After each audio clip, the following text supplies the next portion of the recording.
Thank you for tuning into the Penn City Current pregame show on Bloodhound Sports. I'm Chuck Vandenberg, and the following is an interview with Fort Madison's head football coach, Derek Doherty.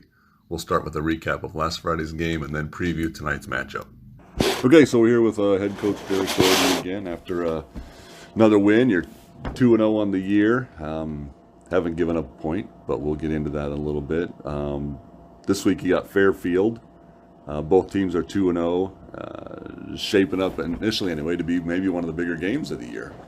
Yeah, the big test. That's what we keep telling our guys. I mean, we're still trying to figure out our identity. And they're a really good football team, we feel. So it's a big test for us. They like to come at you with this. I watched a little film the other day. They like to come at you with this three wide set with three receivers on one side on the left, or one receiver on the left. But their offense seems to be this Teddy Metcalf out of the backfield, and then Tate Allen calling the shots. And then the Max Wheaton, I think, plays a little bigger than he is. What kind of challenges does that present for you this week? Yeah, we'll start with Tate Allen. He's a gunslinger, we feel. He's dual threat. He's tough. He makes good decisions. He has Teddy in the backfield, who he's a downhill physical runner. So the kid is just tough. I feel like if your name's Teddy Metcalf, you have to be tough for some reason. So it's fitting. But he runs the ball hard and is a good back. Max Wheaton, he's an all-state receiver coming off of last year. And so, I mean, a lot of teams are going to key on him, and you have to, because he's a big kid. He's a fast kid. He works really hard. He's dedicated his life to football. But they've got some other receivers who, if you key too much on Wheaton, they're going to hurt you as well. So they're a dangerous opponent. They're a good offense. They list Max at 6'2". He seems a little bigger when you watch him play.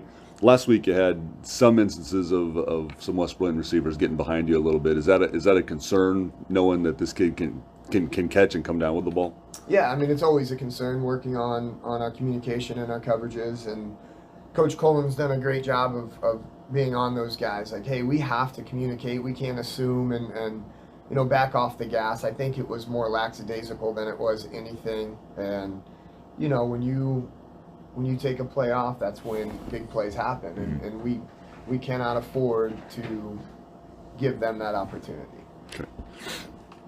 Well, I mean, let's look at last week a little bit. I mean, you got out to a really good start. Put up a couple of scores there and a field goal early. Then it became a really pretty evenly matched football game. Was that?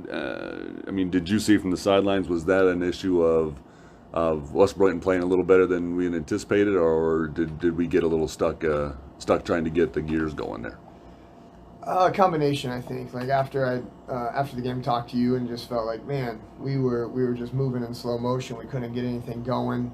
That is credit to West Burlington and their game plan. I feel like they made a huge level jump from week 1 to week 2. So credit to their staff and their players for getting it done. I mean, they were pinning their ears back and they were playing fast and hard, and their line was big, and we thought maybe we could wear them out, but they were tough for 4 quarters of football.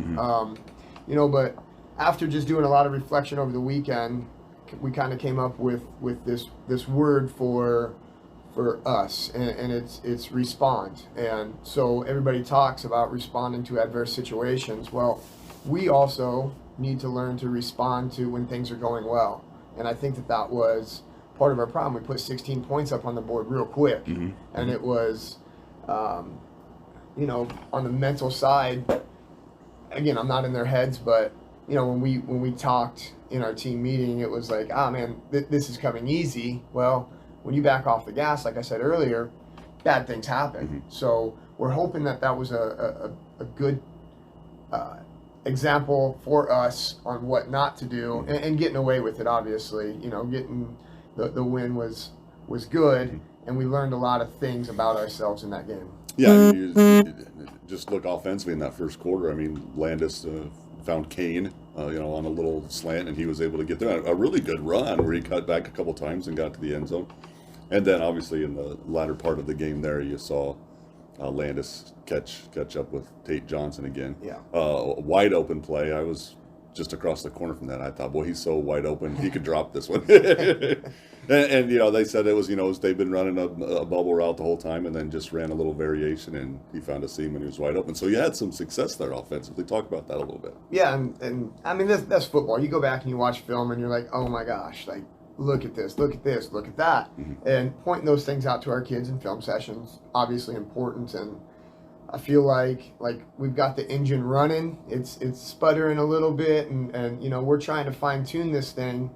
It feels like last year. Now last year is totally different than this year. Last year we got it going, mm-hmm. but it felt sort of like that at the beginning of last year. We knew that we had a decent engine, if you will, mm-hmm. and we were tuning it, working on it, and then once we got it right, it was a lot of fun. We let it roar. Mm-hmm. And we're hoping that we can get there. I mean, we're working really hard at it, and the kids are working really hard at it. Just putting 11 guys together inside of the system and having them know how this is supposed to go, it's a difficult task, and that's the game of football. It's why we're coaches, and that's what we're working for. Well, and the indicators there. I mean, you've actually played really clean football. I think you've had one fumble maybe all year. Landis is making good decisions. He's not throwing the ball up there. It just seems like all of the right pieces are in place. Now it's just a matter of kind of greasing the skid, so to speak. Yeah, I like that. And that's we looked and we threw for 300 and some yards, and it was like, oh, okay, maybe it wasn't as bad as it felt, and that comes with expectation and things like that. And you're right. They made some really good decisions, and I think just the coach in you mm-hmm. is like, we were so close to, even in our run game, just breaking some big ones, and knowing that we're right there is exciting yet frustrating. Well, and I have in my notes, because it was like, Landis rushed for a touchdown, he threw for a touchdown. You still have hit 7 different receivers in 2 games, which I still think is an overlooked stat. Yeah. That you've been able to move around. So then I have written in here, what's not to be happy about, because, and I think that Derek goes to the expectations you have for your players and your staff and this program to excel, to push on the accelerator and keep going. Yeah, and we feel that in the coaches' room. We were just talking about it, and I've been on the other side of it as an assistant coach, where you're looking up at the scoreboard and it's lopsided against you. And I remember at that time saying, man, I'll do anything to turn this around. Like, mm-hmm. It's not a fun thing. And now, last year and a little bit this year, we've been on the other side, and there's pressure there. Mm-hmm. And it's like learning how to deal with that. So like I said, responding to having some successes, we're learning that as a coaching staff as well. Mm-hmm. I mean, we're young as a coaching staff. Yeah. So just kind of learning how to deal with that and the pressures, and pressure is privilege, but learning how to respond to the successes. And at the end of the day, we kind of broke away last night from our coaches meeting, and it's like, it's about us internally, this team. It's about our family, all the outside stuff. Yeah, we hear it, but we've got to learn how to kind of get rid of it, mm-hmm. and not let it weigh us down, and just go out and be us. That's the message, and that's the coaching staff as well. So let's talk about Crooksy a little bit, if I can call him that. Yeah. He loves it. Yeah. 2-0. Haven't given up a point all year. I talked to him a little bit after the game. And he just talked about the heart of the kids and wanting to hold on to that. You have 14-point or under a goal per game, if that's correct. Certainly surpassing that goal. Talk about rate this Hounds defense for me in your mind, and what's been going on here after 2 games. Yeah, first I want to brag on him, because he's always going to pass all of the success on to his defensive coaches and the players, and rightfully so. I mean, they're a whole system, they're a unit, but he's at the head of that. He works so hard, and we talked about it before. That's what's gotten him all of the success as an athlete and just in life, is his work ethic. The guy puts in the time. It means a lot to him, and he's a fantastic coach. So we're lucky to have that guy. And then going down through the defensive coaching staff, those guys are all the same way. I mean, I just think defensive coaches are wired different anyways. I mean, defensive players are wired different, and you got to love that about them. Yeah. So that is a great side of the ball. We're really proud of them and everything that they're doing coaching wise, and obviously they've got the kids doing what they need to do and believing, and not everything's perfect like we just talked about, but they go right back to work. I mean, I wake up to our defensive group chat coaches just 27 messages. I mean, they're thinking about it. They're working all the time, and then it eventually just comes down to the kids executing. And we were talking about that last night. We put in all this time, and then what it comes down to is trusting 14, 15, 16, 17, 18-year-old kids to go out and execute the plan. And he's doing a great job of getting them to buy in and do what they need to do. Did he take that Grinnell loss as motivation, or did he take that hard? We did a lot of talking after that for months and months and months, and I think, there was nothing next. So it was hard to flush it. And that's kind of always been our team motto is, you celebrate or you sulk, and then you got to flush it. And we're 0-0 again right now. Well, there was nothing next at that point for a long time. And so we hung on to it. And I mean, there was times that we would message each other. I remember over Christmas texting each other and like, hey, I'm watching the Grinnell game. I mean, it hurt. It hurt us. And not necessarily the loss. We loved that group of kids, and it was a lot of fun. And it was 360 degrees of hurt there. You never want to lose, and we felt like we were a better football team than that. You always want to put your best out there, and for whatever reason, it didn't work that night. So, knowing Crooks the way that he is, he has taken that, and he doesn't like that feeling, and none of us do, and he's using it to push forward. Well, anybody that plays chess knows you got to get your tail whipped before you get really good, and certainly he's the type of guy to take that as motivation. I mean, look at his high school career and what he did there on the wrestling mat and on the football field. You probably took that as motivation and education and learned from it, and I think you can see that on the field. That's kind of his. I mean, I grew up on Jason Crook's stories. Obviously, he was an idol of mine, and he lost at Urbandale to a kid, and he just became. I don't want to use the word obsessed because it sounds bad to some people, but he became obsessed with just getting better. I don't know. Maybe it was against that guy. Maybe that's the guy that he had in his head, or maybe it was just I got to get better. But I remember being in kids club practice, and Jason Crooks is still in there after their practice running sprints and literally crawling out of the room. I mean, that's the type of guy he is. It's unreal. He motivates me. Well, somebody good to have on the sidelines. Yeah. Talk about the quarter. I see these quarterbacks. I see Landis Williams and Tate as Tate Allen is very similar players and similar mindsets. They both can tuck it and run. They both can read. Talk a bit about Landis Williams' play, and then what you see in Tate. Yeah, I feel like they're very similar to us. Like we're facing a version of us. Because starting with the quarterback, he's dual threat. We feel like our guy's dual threat. He can sling the rock for sure, and we feel like our guy can. So he makes good decisions. He's a good quarterback. We have physical downhill running backs as well, just like Teddy Metcalf. And we feel like we've got some really good receivers. Now, we're missing the over 6 foot guy for sure, but we've got good receivers who can take the top off if given the opportunity. And that's kind of been my thought process. Is we're seeing a team very similar to us. Fairfield struggled last year, a little rebuild there, but they've come out and played. I mean, they beat Mount Pleasant, they beat Ottumwa. That team's playing good football. What's the difference between what they were last year? And I'm kind of asking you to get in Nate Wheaton's head there, but what's the difference? What are you seeing differently in that football program? I've experience. This group, all of the guys that we just talked about are juniors. So a lot of those guys started as freshmen, and so now they're in their third year of Friday Night Lights experience, where a lot of our kids are inexperienced. So, even our seniors and stuff, they just don't have a ton of Friday night experience. And this is a group that stayed together, this Fairfield group. We saw them at an Iowa camp this summer. We went to an Iowa prospect camp and took some kids up there, and they were up there, and You were talking about how tall Max Wheaton is. He came up to me and shook my hand. Hey, coach. I mean, very nice kid. And I remember looking up at him and like, whoa, yeah, he's a big guy for sure. He's got the frame.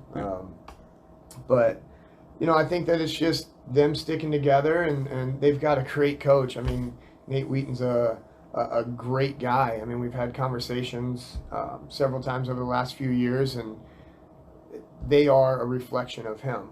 And that's a lot of credit to him and the work that he puts in. Yeah, and we're all happy he's back on the sidelines and healthy and yes, and leading that program. Rodeo week. I mean, this is the first time you guys have had a football game during rodeo, as far as I can remember. Is that an issue of just the way it rolled out this year, and what kind of distraction does that saddle you with, if I could use that pun? Well played. Yeah, so Jeremy Swink, when he was still here, when we were looking at our schedule, we asked if we could make this an away game. I guess, it is what it is. And I know some people hate that saying, but I mean, we don't control that. The state tells us, hey, this is where you're going and when you're going, and we have to respond to that. So going back to the response word, does it pose issues? I'm kind of indifferent on that. It's like homecoming week. Some coaches hate homecoming week. I've always enjoyed it. There's a lot of things out there, but the kids have to make the choice. I know I'm making the choice. There's not very many bigger Nelly fans than me. I'm telling you, I love Nelly. Yeah. I grew up in that time, right? But football is more important to me. And that was kind of our message to our guys. We're not here to tell you what to do. I'm not putting a bedtime on you. I'm not putting any of that stuff.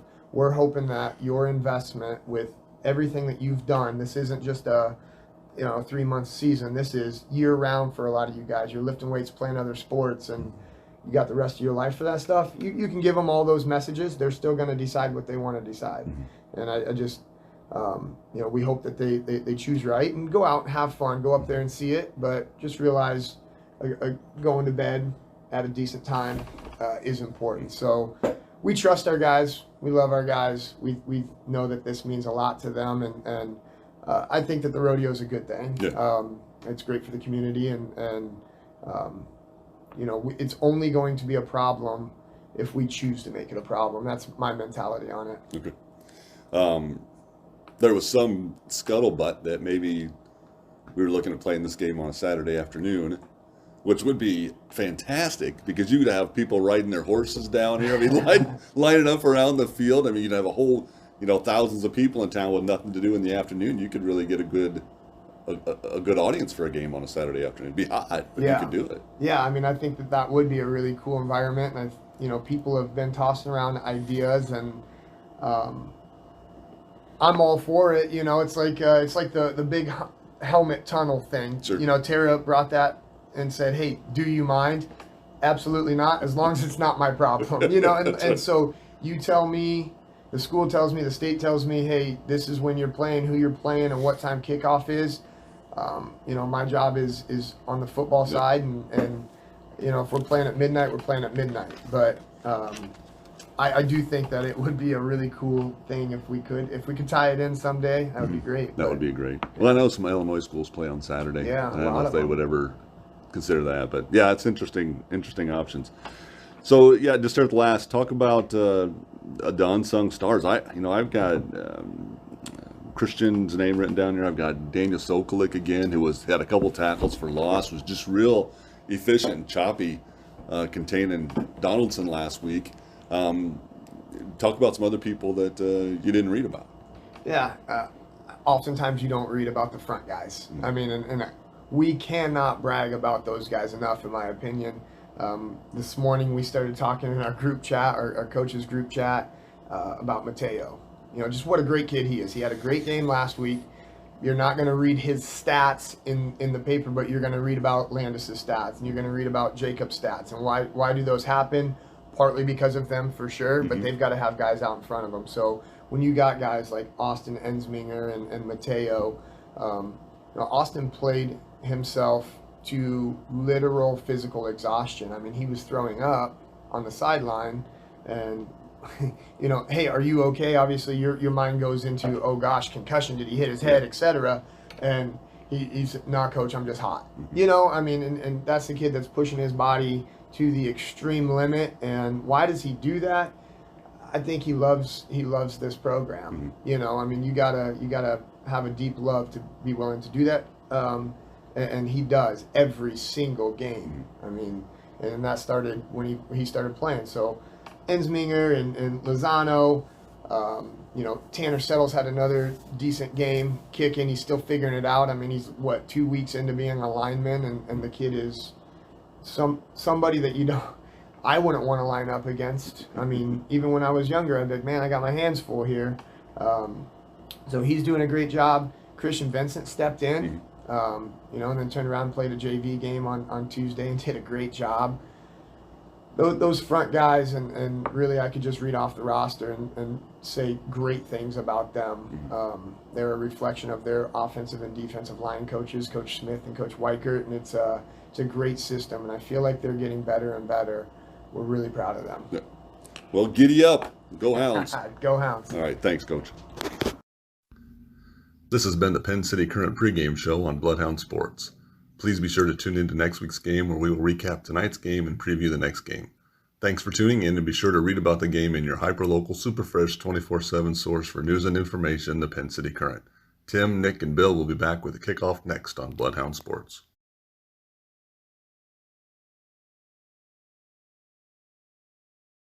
A top dog. Send money or checks payable to Bloodhound Booster Club, Post Office Box 11, Fort Madison, Iowa 52627. It's black, white, and red all over. It's the Penn City Current. The Penn City Current is your hyperlocal, super fresh, 24/7 source for news and information that can be found conveniently on your computer, smartphone, or tablet. Follow the Penn City Current on Facebook, Instagram, and Twitter at Penn City Current, and always online on their website at penncitycurrent.com.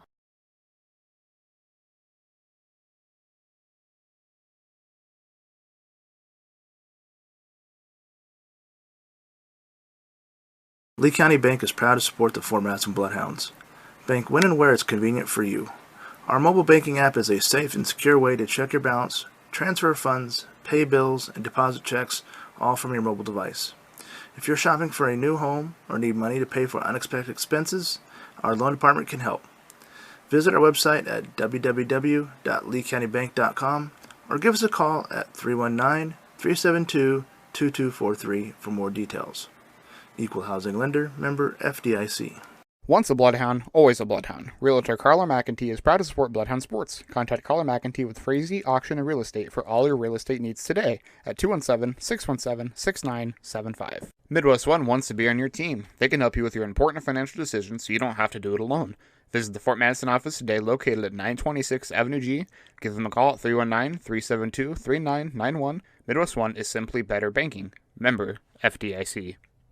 Scott's Miracle-Gro Company, the world's leading marketer of branded, consumer, lawn and garden manufacturing, located in Fort Madison, Iowa. Scott's Miracle-Gro Company is a proud supporter of Bloodhound Sports.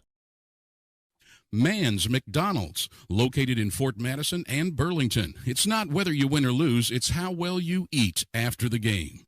Sub Arena Sandwich Shop, winner of the Taste of the Tri-States, voted #1 in Hawkeye's Reader's Choice for Best Sub and Soft Drink. That's Sub Arena Sandwich Shop, located at 2805 Avenue L in Fort Madison. Call ahead for carryout at 319-372-5001. Jacqueline Lumsden, owner. Clearview Vision Center is your locally owned and operated one-stop shop for all your eye care needs. Dr. Derek Vogelpol and staff can assist you from the treatment of eye diseases to finding that perfect pair of glasses. Whether you need an exam or to set adjustment on your glasses, stop in to see the friendly, familiar faces at Clearview Vision Center. Wondra Family Chiropractic and Acupuncture. Doctors Tim and Lori Wondra provide chiropractic, acupuncture, therapies, kinesiotaping, and even school physicals. They're located in downtown Fort Madison at 724 Avenue G.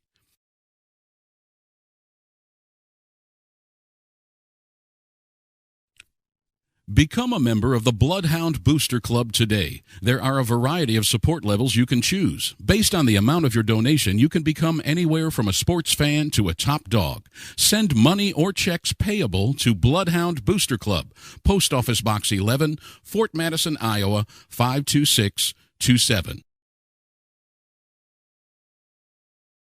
It's black, white, and red all over. It's the Pin City Current. The Pin City Current is your hyperlocal, super fresh, 24/7 source for news and information that can be found conveniently on your computer, smartphone, or tablet. Follow the Pin City Current on Facebook, Instagram, and Twitter at Pin City Current, and always online on their website at pincitycurrent.com.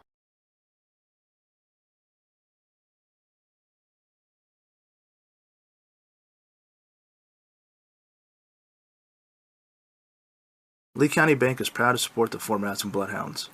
Bank when and where it's convenient for you.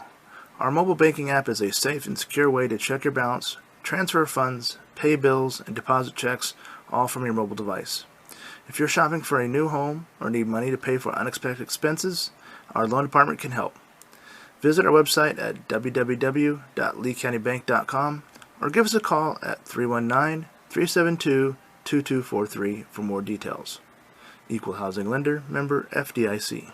Once a Bloodhound, always a Bloodhound. Realtor Carla McEntee is proud to support Bloodhound Sports. Contact Carla McEntee with Frazee Auction and Real Estate for all your real estate needs today at 217-617-6975. Midwest One wants to be on your team. They can help you with your important financial decisions so you don't have to do it alone. Visit the Fort Madison office today located at 926 Avenue G. Give them a call at 319-372-3991. Midwest One is simply better banking. Member FDIC. Scott's Miracle-Gro Company, the world's leading marketer of branded, consumer, lawn and garden manufacturing, located in Fort Madison, Iowa. Scott's Miracle-Gro Company is a proud supporter of Bloodhound Sports. Mann's McDonald's, located in Fort Madison and Burlington. It's not whether you win or lose, it's how well you eat after the game. Sub-Arena Sandwich Shop, winner of the Taste of the Tri-States, voted #1 in Hawkeye's Reader's Choice for Best Sub and Soft Drink. That's Sub-Arena Sandwich Shop, located at 2805 Avenue L in Fort Madison. Call ahead for carryout at 319-372-5001. Jacqueline Lumsden, owner. Clearview Vision Center is your locally owned and operated one-stop shop for all your eye care needs. Dr. Derek Vogelpohl and staff can assist you from the treatment of eye diseases to finding that perfect pair of glasses. Whether you need an exam or to set adjustment on your glasses, stop in to see the friendly, familiar faces at Clearview Vision Center. Wondra Family Chiropractic and Acupuncture. Doctors Tim and Lori Wondra provide chiropractic, acupuncture, therapies, kinesiotaping, and even school physicals. They're located in downtown Fort Madison at 724 Avenue G.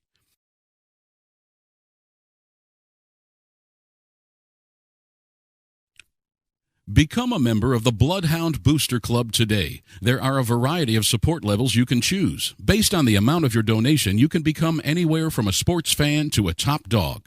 Send money or checks payable to Bloodhound Booster Club, Post Office Box 11, Fort Madison, Iowa, 52627.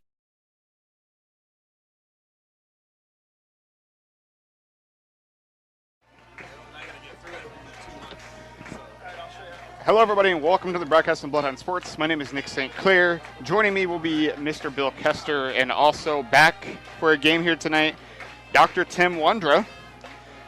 Dr. Tim was the voice of Bloodhound Sports for many, many years, and it's great to have him back for a game here tonight. Tim, how are you? How are you feeling? I'm feeling great. I can't wait to actually be, broadcasting again and put the headphones on and try not to talk over all you guys. That's good. We'll see how that goes. But yeah, it's fun to see, especially with the start of the season the guys have had so far. I've been watching I've been out of town last 2 Fridays and having to follow the broadcast. It's been a lot of fun the first 2 weeks. Obviously, beating Keokuk week 1, 43-0, and then last week going to West Burlington, defeating the Falcons, 23-0. A lot of fun to watch, a lot of fun to talk about, and I'm excited for tonight. Fairfield comes in with a record of 2-0.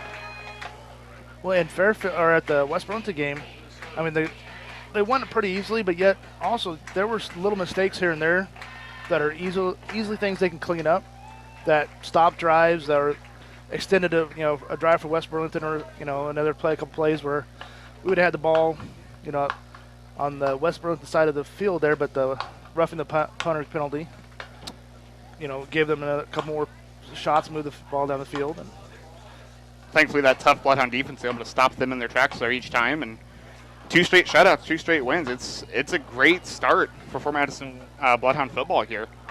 Some quick stats I'll go over real fast. Leading past Fort Madison is Landis Williams, 28 for 42, 384 yards, 2 touchdowns.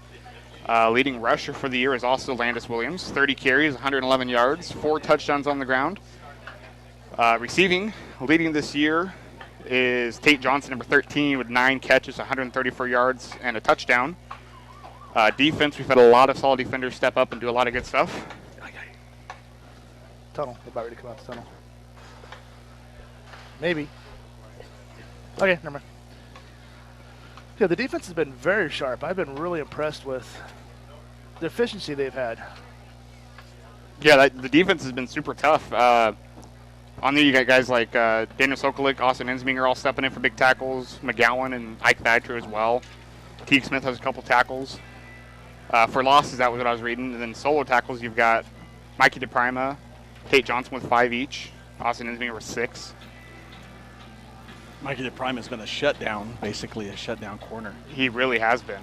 And he's made a lot of solo tackles, like you said, assist on others. What I've been pretty impressed with that defense is they spread them out somebody comes up and spreads the play out a little bit, kind of blows it up, and then the pursuit comes in behind it. We've seen a lot of that, really good play first 2 weeks. So I did see where Fairfield has a 6'2" tight end on there. Who gets the joy of trying to defend that one? Ideally you'd have Mikey on him because Mikey's 6'1", but... And here comes that Fort Madison Bloodhound football team racing out of their new beautiful tunnel they have this year. That tunnel is cool. Yeah, I know we had one a few years ago, and now we got this one. It blows everything away. It's an amazing looking tunnel.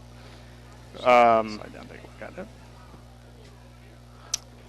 Yeah, their leading receiver this year is Max Wheaton. I assume that was the big tight end. Let me double check. Yes. Yep. It was Max Wheaton. He's leading the team with 9 catches, 143 yards. No touchdowns, though, this year, surprisingly. I'm going to make an assumption that he's the coach's son. Same last name, maybe. Yeah. Probably, yeah. Yeah, Fairfield's head coached by Nate Wheaton, assisted by Joseph Kruzich. Well, okay, we got Sam Wheaton, number 12, and we got Max Wheaton. That's who we're talking about, is number 44. He's one of the 6'2", 170. He's one of the captains out there for Fairfield right now, out meeting with the officials.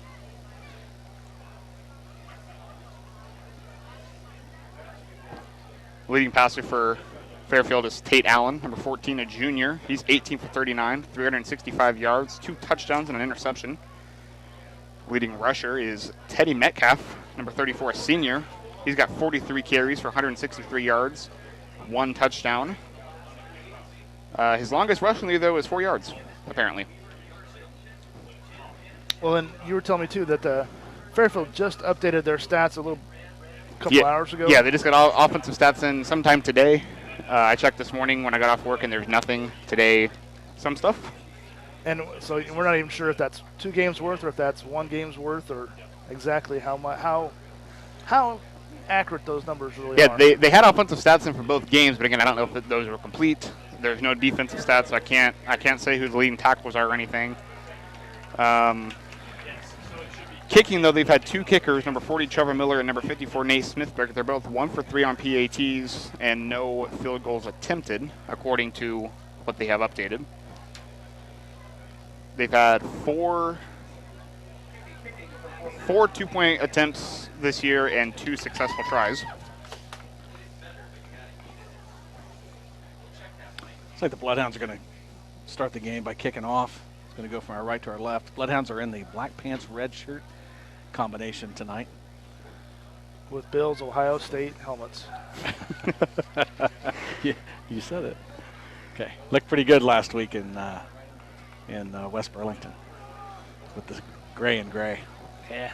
Scarlet and gray looking thing, yeah. Right before we kick off, I'd like to thank our sponsors for this year so far. We have Bloodhound Booster Club, Penn City Current, Lee County Bank, Midwest One Bank, Carla McIntyre with Frazier Auction and Real Estate, Scott's Miracle Grow Company, Nan's McDonald's, Submarina Sandwich Shop, Clearview Vision Center, and One Check Chiropractic and Acupuncture. So thank you so much to our sponsors who make our broadcast possible. And we are underway here as Xander Wellman kicks off the ball. Fairfield has a decent return here. They're up past right about the 25-yard line where he's tackled down by a pack of Bloodhounds. It's like Connor Lyons, a senior wide receiver, was the return man on that one. I think Miles Deere was in there, if I'm correct. I think I saw 23 down there. All right, so our defense gets the shot first on this beautiful night. It's been just a gorgeous night here for football. Not too hot, not too cold. I agree, yeah, it feels really nice here. We're looking at about a 80-degree kickoff. But there's a nice breeze, makes it feel even nicer than that. So Fairfield's first play is going to be a handoff. Here you go, it's number 34, Teddy Metcalf. Tackle on that one by Jacob McGowan. He went up and he gained, call it 9, almost a first down. They're right there at that marker. Let's call it 2nd and inches. Yeah, second, a couple centimeters. And not very far at all here. They called it a first down. Okay. The head referee just finally told him to move along. I don't know how it couldn't have been. I mean, it was right there. So first down, Fairfield. Now they're going to spread us out a little bit more. One receiver to the right, trips to the left for Fairfield. It's going to be a fake handoff, quarterback keeper. Quarterback, he's going to run ahead. He's going to pick up about 6 yards. That was Tate Allen. That was a nice defensive play there by Xander Wellman to get off that block and make an open field tackle. Yes. Really stop that from being a big gain. Hey, in the red zone this year, it looks like Tate Allen does. He's their rusher for touchdowns. He's got 4 this year on the ground. So if they get down there, that'll be the one to look out for.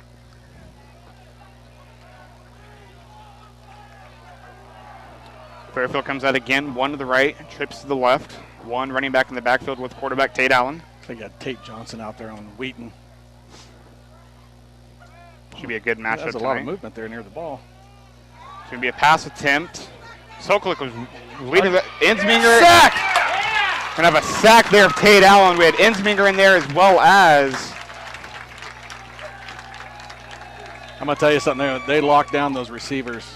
The quarterback was looking and could not find anybody open. Was that 50 or 56 that came? It was either Ike Thatcher or Abram Lawrence, I thought. I think it's Thatcher. I think it was too. And then, I mean, that was great pressure up front, but also a coverage sack. I mean, there was nobody open down the field because he had a couple times where he was wanting to throw, and there was just nobody open. So it brings up 3rd and 14 here from the 32-yard line. It looks like they're split 2-on-2 on each side with the receivers this time. Going to have a pass attempt here. Again, great pressure. Oh, quarterback broke tackle. Just missed He's it. going to be well short. Lozano just missed him there right around the line of scrimmage, which was enough, again, to slow him down for pursuit. Yeah, and let the rest of the defense catch up there. And great as a gang tackle. There was 4 guys there to make the tackle on stop. Well short of that first down. Does not look like a punting unit out unless the punter's already out there. So that's going to bring up a 4th and about 6 here from the 32-yard line. Punting this year is, there you go, no idea because they either haven't punted or haven't put it in their scorebook. It looks like number 14, Tate Allen, is back there right now. So Rugby he style will kick. punt. Tate Johnson obviously back there for the return. He picks it up, and he's got some open room there. Gets past the 40 midfield now. And Pushed Tate out of bounds. trucks over the guy. He trucks over the punter that's trying to tackle him Yeah. as he was going out of bounds there. Yeah, let the quarterback /punter. Yeah, let him know about I it. didn't know he's in the game now.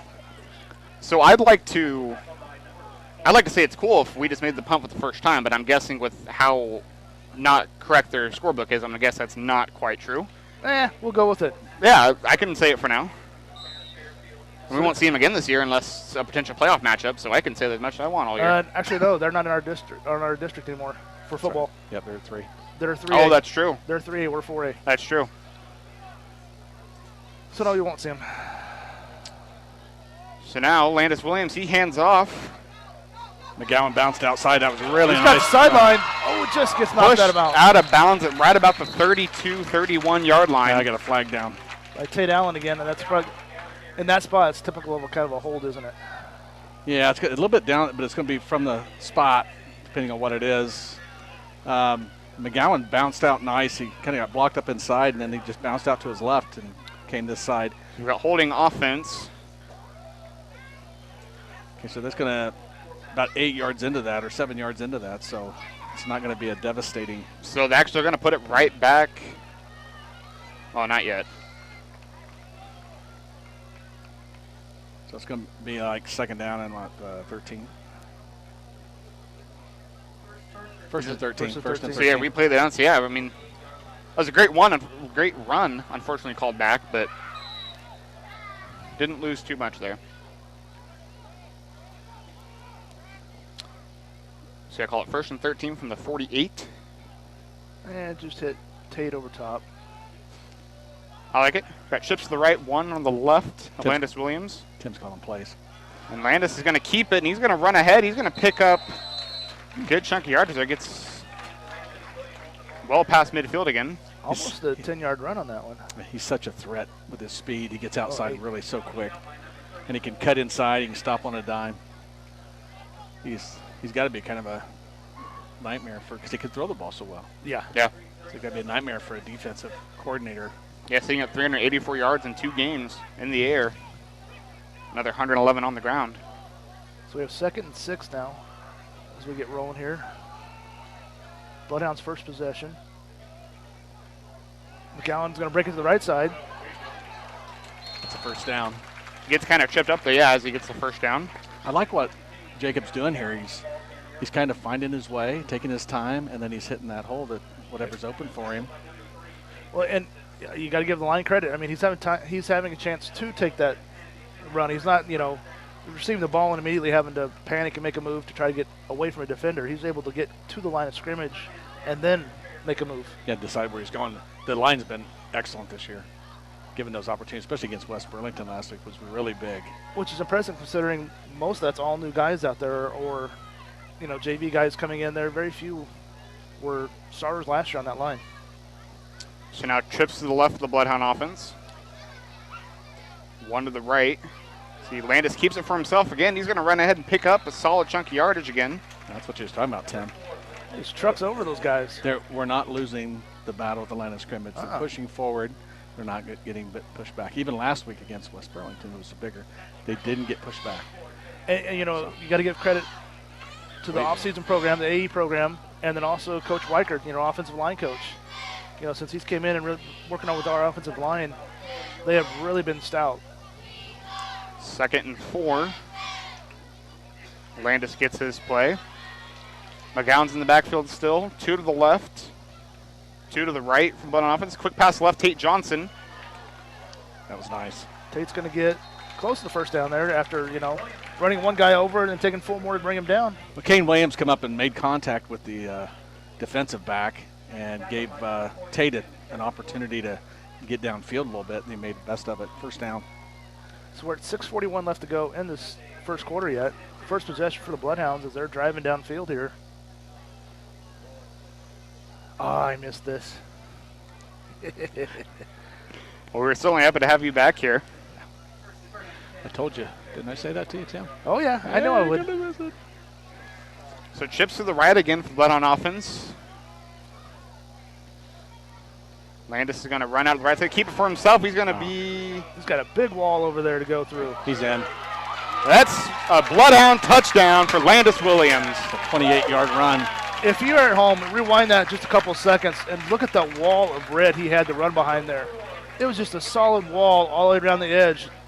Nobody was even close to him. The right side of that line just cleared everything out for about 5 yards. And you got to get the receivers, all 3 receivers on that side were down there blocking. It was just a great team blocking hat on hat. So Xander Wellman out there now for the PAT. That was beautiful. Uh-oh. Snap is back, ball is down, kick is up, kick is good as Bloodhounds extend their lead to 7-0. I tried that. Are you not plugged in? Should be. It's almost like it just is dead.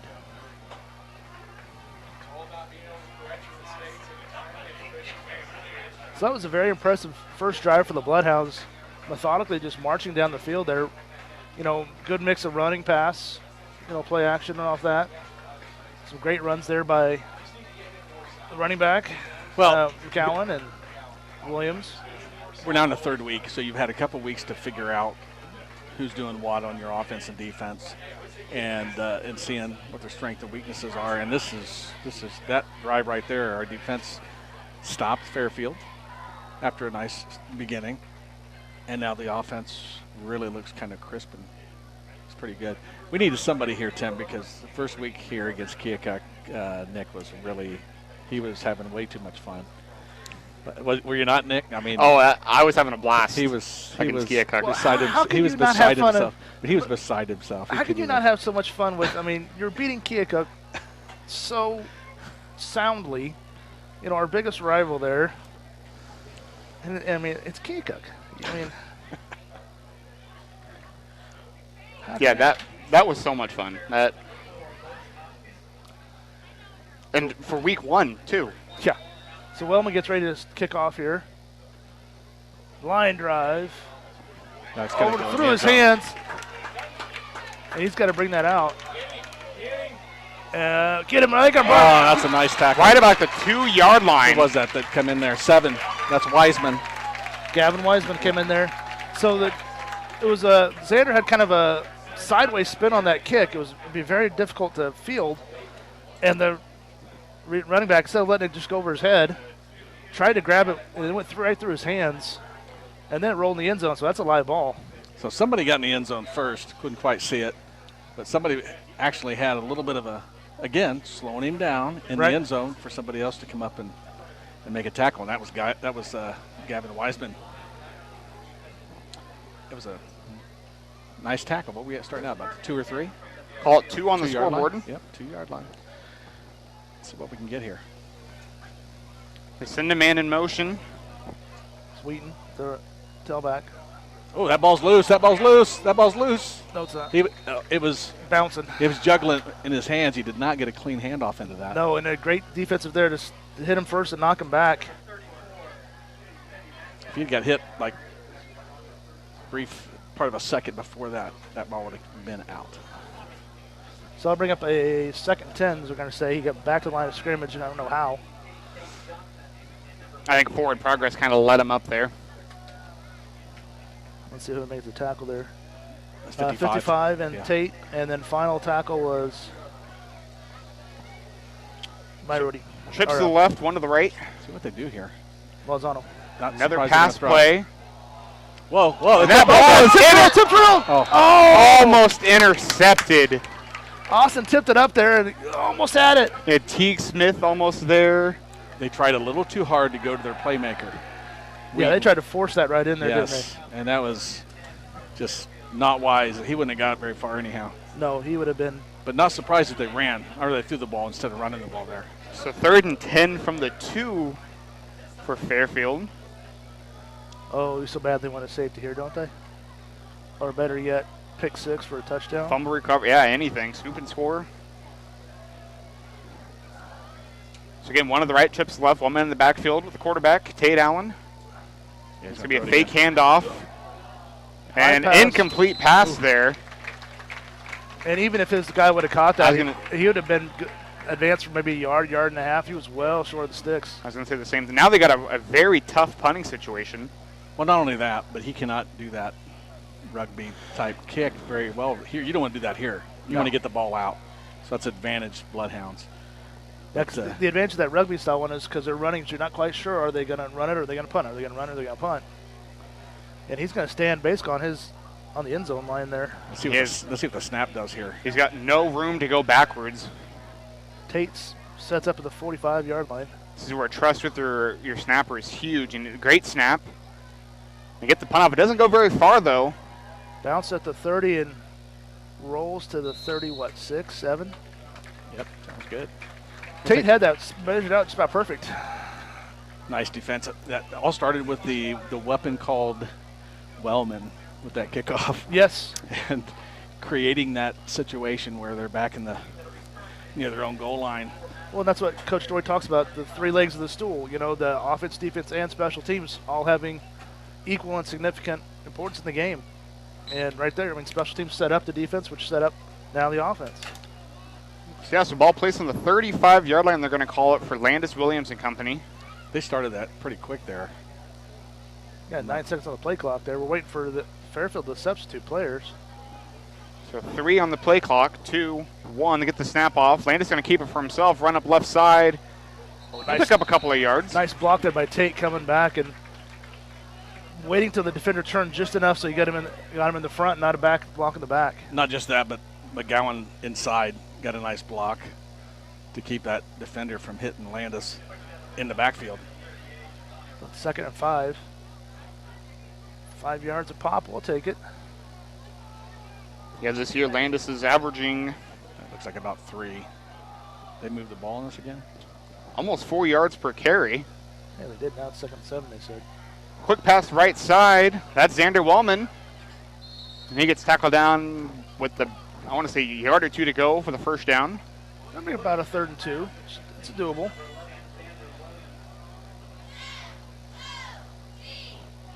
So call it 3rd and 3. I think it's a short 3. PA says 3rd and 2. That's what I'll say as well. So trips to the left. One man to the right. McGowan in the backfield. Landis Williams. Landis takes a snap. Quarterback keeper again. Runs up. He's going to have plenty for the first down. Took several Trojans to bring him down there. But again, like you said, the important thing, first down, move the chains. Last week we come out doing quick shots outside instead of trying to run the ball against that big defensive line. And tonight that focus is on that running game, letting our blockers do our thing. Well, then that'll set up some passing over the top there too. They're going to start cheating in for this run, and then they'll hit them over the top. Wellman or Johnson over top. Hand off to McGowan. He's going to rush forward, and he's going to pick up a solid chunk of yardage again for the Bloodhound offense. He almost got tackled by the official there. He's a pretty big official, too. Well, I'd give him a run for his money, but I'm a little taller than him, but, Is that you out there, Tim? Pretty much. Okay. Although I'm taller than he is, but, Yes, you are taller. So 2nd and 4. The Bloodhound offense here. 3:14 first quarter. Second possession for the Bloodhounds. Scored on their first one.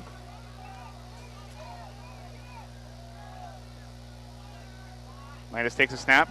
Pass to the right side. He's got completed pass there to his brother Kane Williams, number 21.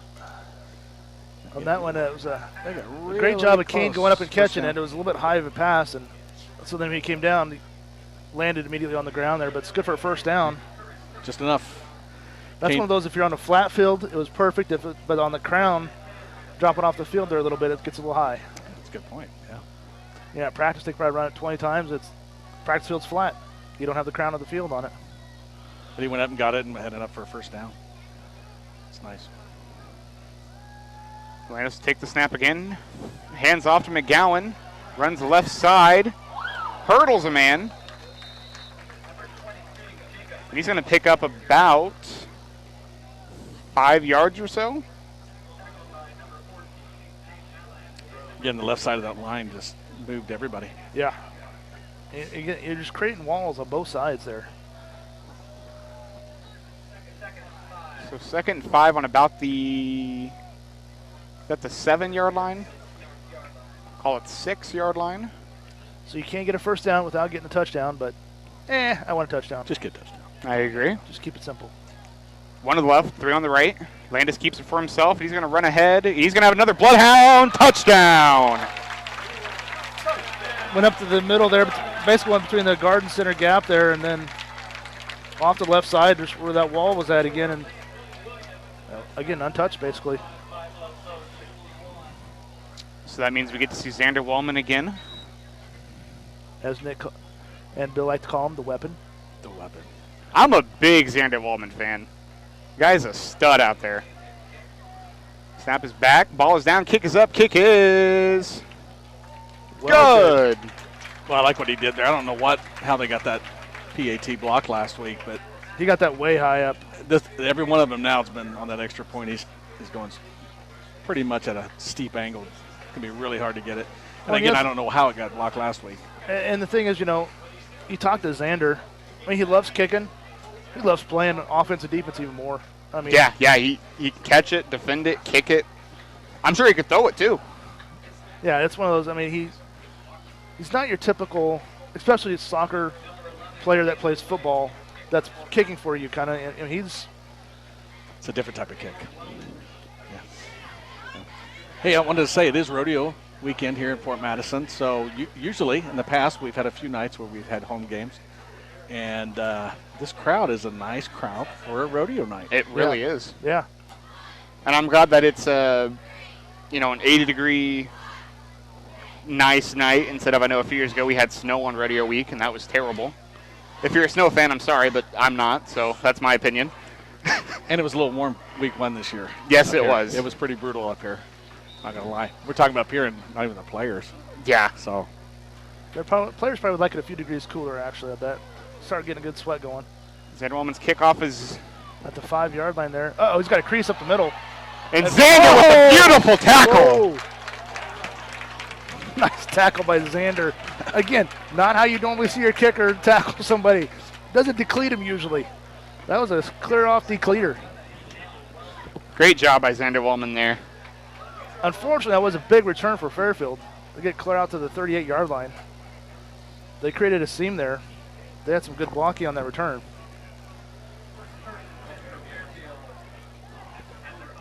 Yeah, this created a seam right up the middle there. So what if you're Fairfield? What are you doing here? Because you got to go back to your strengths there. Your play action pass. You got to start hitting your big tight end over the middle. 2 receivers on the right, 2 on the left, 1 man in the backfield with the quarterback, and it's going to be a handoff up the middle. He just ran into that line and just stopped. I mean, he fell forward for a yard gain there, but that whole defensive line was just right there. They just stopped him. They're going to give him at least 2 yards there. Well, I'll tell you, this was a really young team a few years ago, and they've played every year. So this is an experienced Fairfield team. Mm-hmm. Some a lot of juniors and stuff, but they're experienced. Yeah, a lot of them as freshmen, sophomores, they were starting out there. Because I remember broadcast a couple of those games, and they had a crazy one there that went to overtime. I remember. Yeah, Fairfield. 105 first quarter here. Fairfield offense going to be a pass play left side. Knocked away there. Great defense. Nice. That was nice. Henry Number Wiseman 3. and Teague Smith on the coverage, number 2 and number 3. He got there same time that ball got there. And Henry got in there and knocked it away with that right hand, making the tackle with the left one, wrapping around there, dropping down. And that was just textbook defensive on a in-cutting receiver right there. So it brings up 3rd and 7 with right at 1 minute left to go in the first quarter. Trips to the right, 1 to the left, 1 running back in the backfield with the quarterback. Allen takes a snap, looks right side, throws left, incomplete pass there. Gavin Wiseman, beautiful coverage there. All right, so the Wiseman brothers have been putting on clinics here on how to defend passes across the middle there, haven't they? They really have knock it away with your left. And that's positioning, too. Yeah. Of course, it doesn't help we got Dad over here next to us, too, there. And, Dad's got to be a proud papa right now with 2 great plays in a row there by their sons. How many times will we say Wiseman tonight? Yeah. So 4th and 7, another punt situation for Fairfield. This one I might watch for a sneak here. Yeah, I agree there. They close to midfield. Run to the right side with it, and then punts it off. Tate Johnson's back there. He's just going to let it roll behind him there. I was going to say he had no chance. It dropped about 15 yards in front of him and then started rolling. He had no chance to pick that up. There's a smart decision there. So ball is down right at about the 20-yard line, 21. At 45 seconds left in the quarter, so we'll get at least 1 play off here. So Bloodhounds are leading right now, 14-0. 2 possessions, 2 touchdowns here. Now this is going to be the first time we've had to drive. This is the furthest we're going to have to drive to get to the end zone here. Which, that could open up our playbook a little bit more too. Some little streaks down the sideline here. I'm waiting for that. We haven't had that yet. I know, they haven't had, but haven't really needed it. So Tate Johnson, bottom of your screen, trips to the right. It's going to be a pass to Tate Johnson.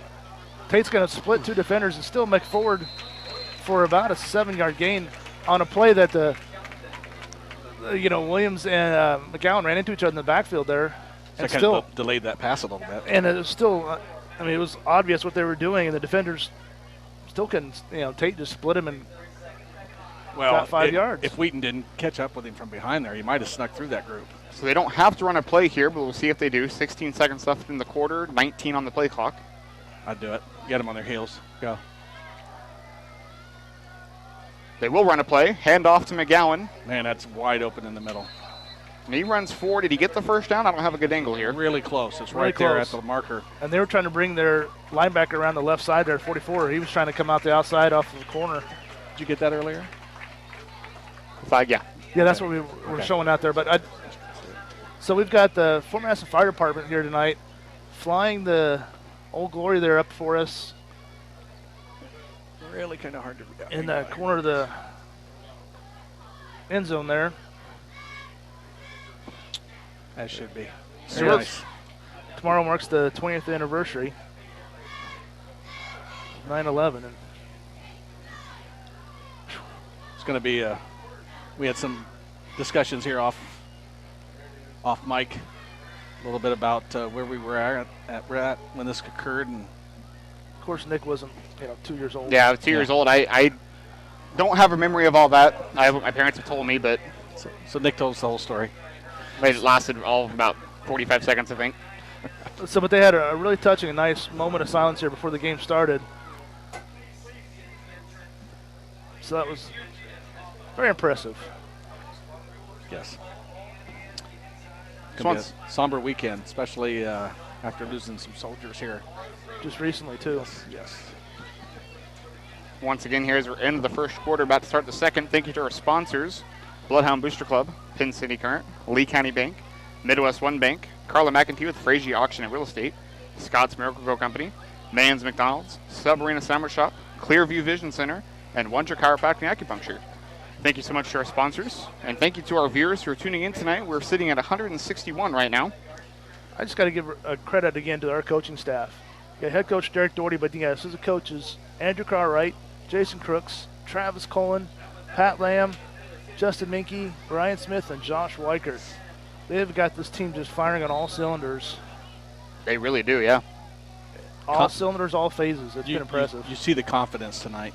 You see this. Landis takes a snap. He's pressure, but evades a sack there. Throws deep right side. He's got Tate. Complete pass, and Tate's gone. Touchdown! And that's what happens if you try to blitz us. What a great pass, great catch, great play by the Bloodhound offense. The line set that up. There was only one free rusher there at Landis. Landis did a good job not panicking. He got away from him, made a great throw, and then Tate, with the guy draped all over him. Yeah, Landis completes a pass to Tate for 69 yards and 6 points. That pass was dead on. Look at that. Right in stride. Tate just reached up, plucked it out of the sky, and kept on going. Xander Wellman's out there again.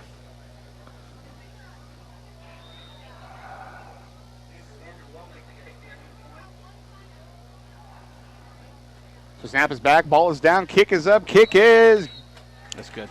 good as Bloodhounds extend the lead 21-0 now. Nice snap.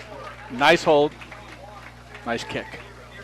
This is turning into almost a statement game right now, and I bet rested teams in our old conference are like, oh, thank God we don't got to play them this year. It's not for districts.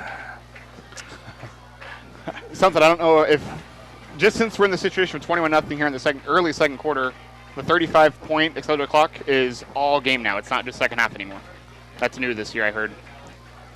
I like that rule. I like that change because some games get out of hand early, and then you're risking injury to players. It's Well, what Assumption put up 62. It's hard to put up 62 when you get that running clock. Yeah. But it's a little more difficult now that. Yeah, you start in the first half yet. Okay, but now Fairfield had a good return last time here, so we got to make sure that we don't let that happen again. So I don't know if Xander's going to do another high short kick, or is he going to try to kick it to the back of the end zone, or is he going to do like the sideways spinning one again? Well, we know what kind of leg he's got. He had multiple touchbacks in week 1. That was something to watch. 4 touchbacks this year. I think. Yeah, he's going. Oh, It dropped about 2-yard line. But week 1 haven't let him do that. So 5 now on the year. I was going to say, if it had been a little bit shorter, if it had been about the 6-yard line, the running back was right there to pick it up and go. So at 11:50 to go in the second quarter. So you get up early, you get up 3 touchdowns quick. This is where you want to test your team because it'd be easy to say we're going to roll these guys, And get complacent. Then you're in trouble. Yeah. Then they get a big play. Now it's down to 2 scores. They get a stop, get a score. Now you're in the game. Yeah, you're back. They get the momentum swing there. So yeah, this is an important stop here. So this is character time. Be aggressive. Show your character. So Fairfield starts 2 on the left, 2 on the right, 1 running back in the backfield. Send a man in motion. That's their big tight end. It's going to be a fake handoff. Pass attempt right side is knocked out there. We're going to have a flag on the play. Well, he brought it, unfortunately. I said they're probably going to say defenseless receiver. That's although what I was thinking too. Yeah, he brought his hand up. So as it stands now, 2nd and 10. However, I tell you what, if you would have brought the hands up though, that was a heck of a hit right across the middle there. Yeah. so Bloodhound defense take a knee. We're watching it again. That was late. That ball was out past the receiver. No, the receiver had it. He caught it. He caught it. It was making took one step. Was making NFL says a football move, and then it was just yeah. And it doesn't help. Okay, so I don't like the college rule now with targeting, because so many times you'll see the receiver or the running back has the football, ducks his head down, and the defender's trying to hit him at the stomach where you're supposed to. Well, the running back will tip their head that low. Now it's a targeting call when the defender's doing his textbook tackle. And they're stopping it in the booth. Yeah. So not just on the field. I mean, I think you should be able to have targeting offense and defense if you're going to do that. If the running back lowers his head, he's just as liable.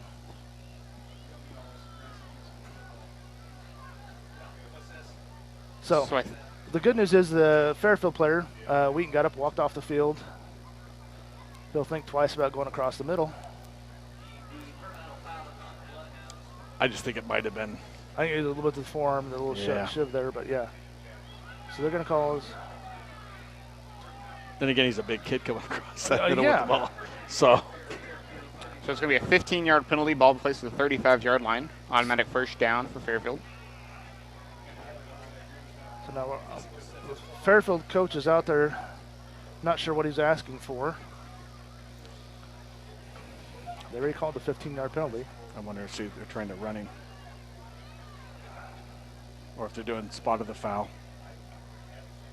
Because if so, that'd be another. Which is. But the coach is out there before they started marching it off. Oh, your computer just. I don't know what is up with this thing. Is it going to hibernation mode? I guess so. I haven't really looked at the settings much. That might be what it's doing. Yeah, you're going to turn it off, go back on. I'll be a little patient this time. Hang on a second. All right, so now the officials are discussing again. So the white hat. It's one of those rules that I'm sure you go over, right? But you never have to really. You don't see it that much in the high school. Okay, so they're going to wind the clock. The officials are marking it right there, so that's 15 yards. And somebody's unhappy over there. Well, yeah. I don't get to say this very much, so I've got to say it here. Got Mikey DePrima down here on defense, lower part of the screen on the right. He has done such a great job this year in just locking down his receiver that he's on. He has. On top of coming up and blowing up plays. Well, that's one of those, you don't get called his name much because he is locking the guys down. The receivers just are not open. He's just done a fantastic job.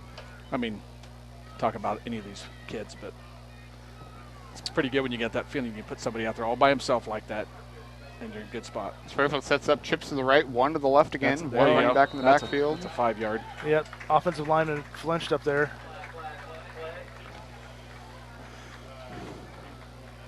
And who was it? 55 was coming. Tanner Settles. I don't know if that's why he started to move, if that's why the lineman flinched, or if the lineman flinched and Tanner was just so fast to read it, he was going there. But from his linebacker spot, he was coming hard.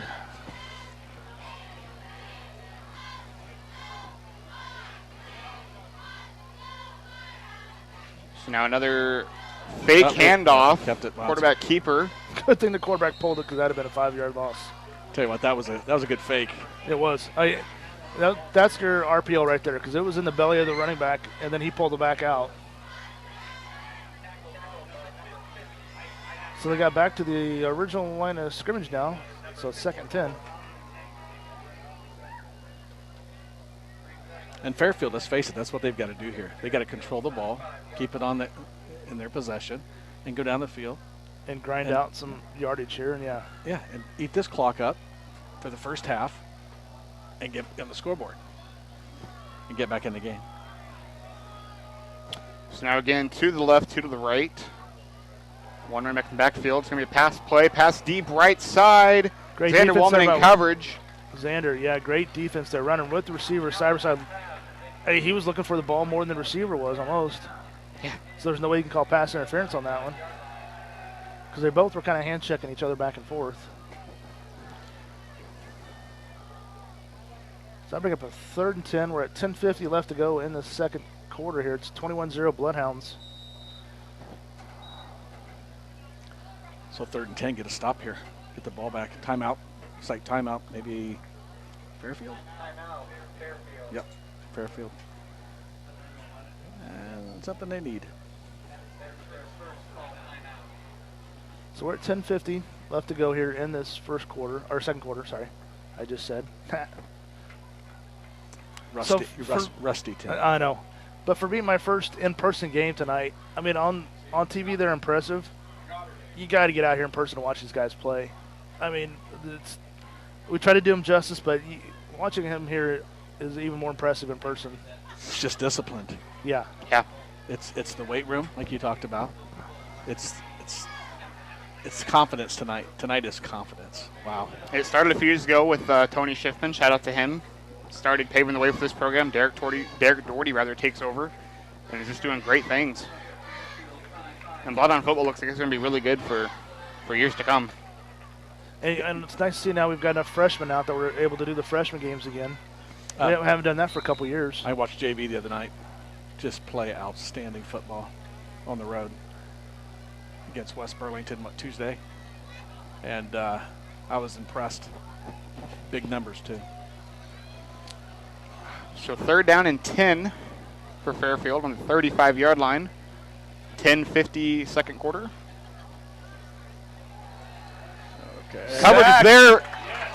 Sack there by number 55. Tanner Settles there. Amazing play by him to get back there and sack the quarterback. Huge loss. Tanner came from one side, and from the other side, was it Ainsminger on the other side? Yeah. He had a chance to throw that ball, but there was nothing open. Yeah, there's coverage again downfield. Everybody was covered. And that's where he's used to throwing to the big 44. And this time we had Tate on him. Tatum had him locked down.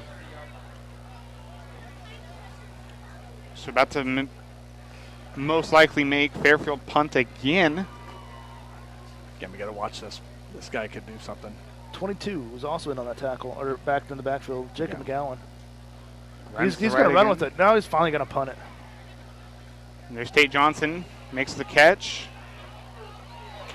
Oh, man, he just about got away with it. So 44 was the guy that Tate kind of laid out across the middle there earlier. He came down and he had a chance to hit Tate, and Tate just kind of broke right out of his attempt to tackle and kind of kept on going, and finally the guy kind of drug him down. And but the one perfect chance was like, okay, here's your chance for, redemption or revenge. And well, and plus Fairfield has not dealt with this yet. They have not felt with this kind of adversity. They went against Mount Pleasant. They were in a game, and then they went ahead towards the end, and took over the game basically, and didn't have any problem last week. So on the near side here, you've got Wellman and then Gavin Wiseman. Quick pass to the right side. Xander Wellman makes the catch. And he's going to pick up a couple of yards there. See if they mark it officially. And on the other side, you had Miles Deere. We're going to give him 1 yard. And Kane Williams is out there as well for receivers. Now Tate comes back in, and Miles 2 Deere yards. comes out.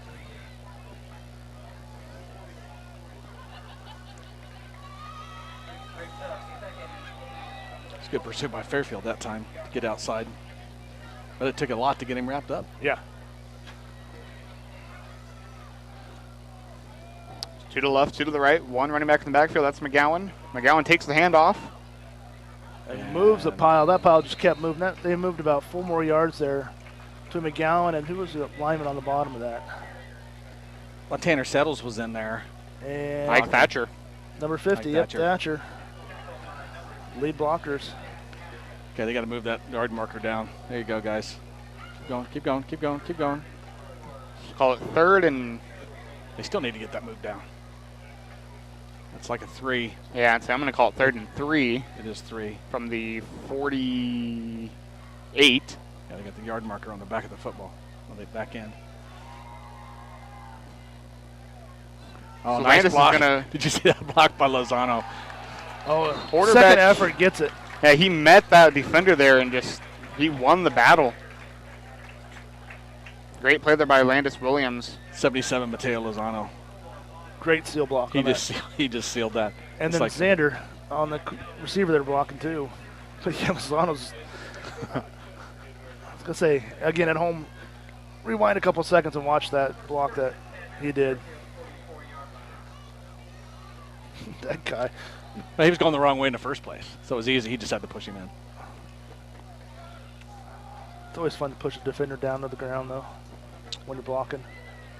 Fake handoff there. Landis keeps it, and he's going to be tackled for a huge loss there. It's a little dive in by 14 there at the end when he was down the. I was gonna say that, and Fairfield came on a little bit of a run blitz there and had it well defended. There was nowhere for running back or for Williams to go to.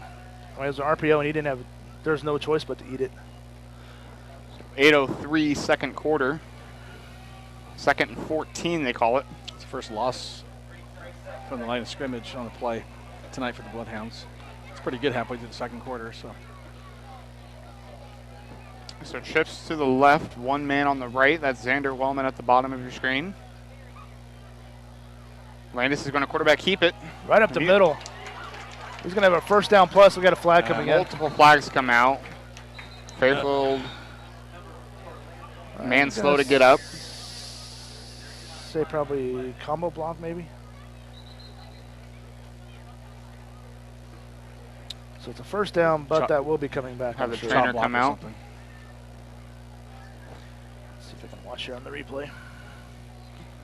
24. And the delayed block. Up here. So while we that was not a bad block. No, that was a legal block there. He blocked about thigh high. Is that considered a low block? So that got him about right in the thigh with the shoulder pads. Whoever made that block. Yeah. And I don't see anything wrong with that. No. So as we figure things out here, we're going to take a quick timeout. We'll be right back on Bloodhound Sports. If that's what they're.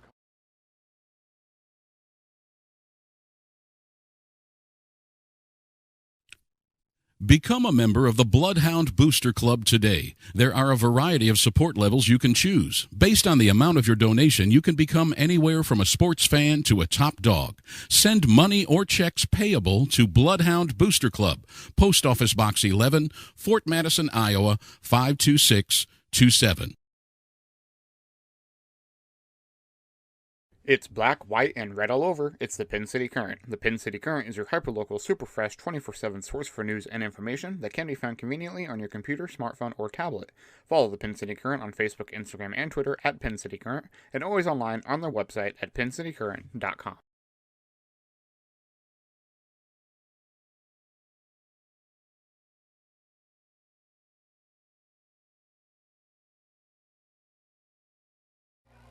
$39. All right, we're back here following the injury timeout. And then they called the penalty was a 15-yard illegal block, chop block on the Bloodhounds. Well, if it was on that player that got injured, that was not a bad block. So we're guessing it might have been a different block. On the line there somewhere, sure. Yeah. 2nd and 27 from the 39-yard line. So quite a ways to go with this Bloodhound offense, but they're very capable. Let's see if Landis can pull out his Patrick Mahomes here. Like the way you think, Tim. There's that screen pass. He's got McGowan. McGowan's going to go backwards, then go forward again. He's going to get the sideline, and he's got a first down plus. I lost it there in the camera. Oh. Well, you lost that? That was a great run. I kept going. No, I kept going in front of it. I hope people at home get to see that full run because Jacob, Yes. he did the one thing you're not supposed to do. He ran backwards.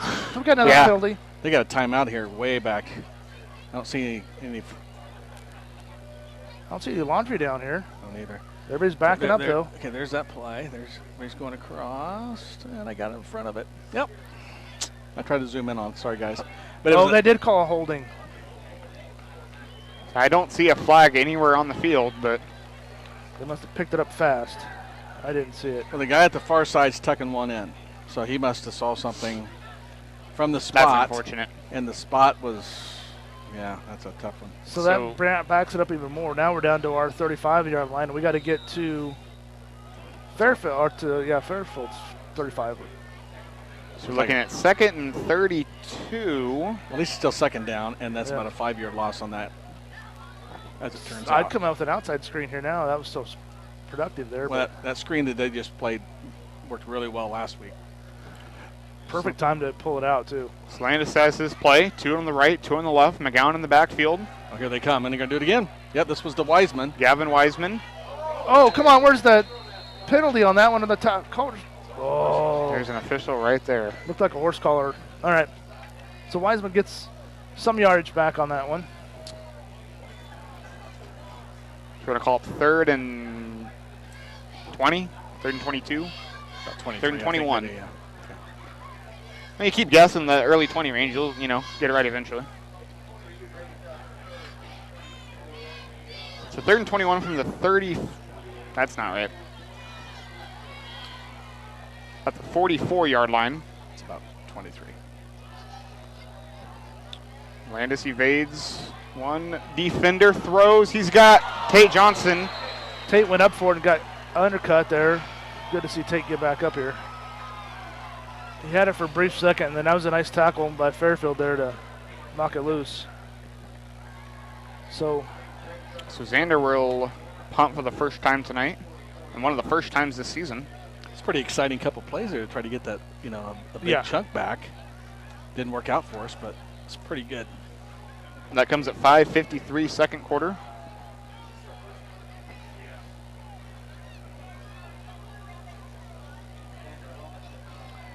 Xander gets the punt off. It's a nice booming punt. Takes a Fairfield bounce, though.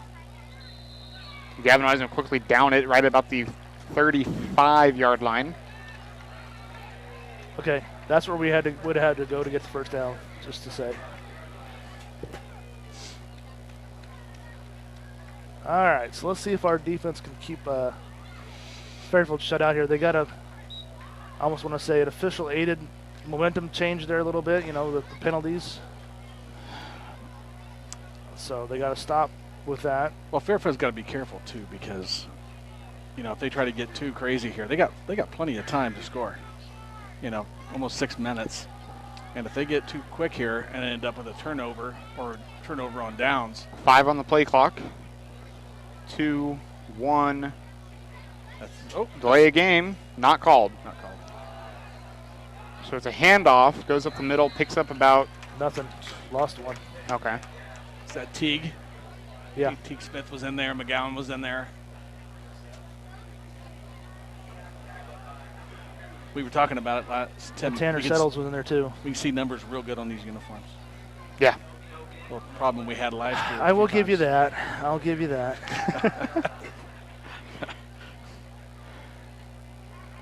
I didn't mean anything by that. It just was easy to read. Right? Yes, it is. Right, Nick? It really is. Very helpful this year. Both teams, and every team we've had this year, it's been very good to see their numbers.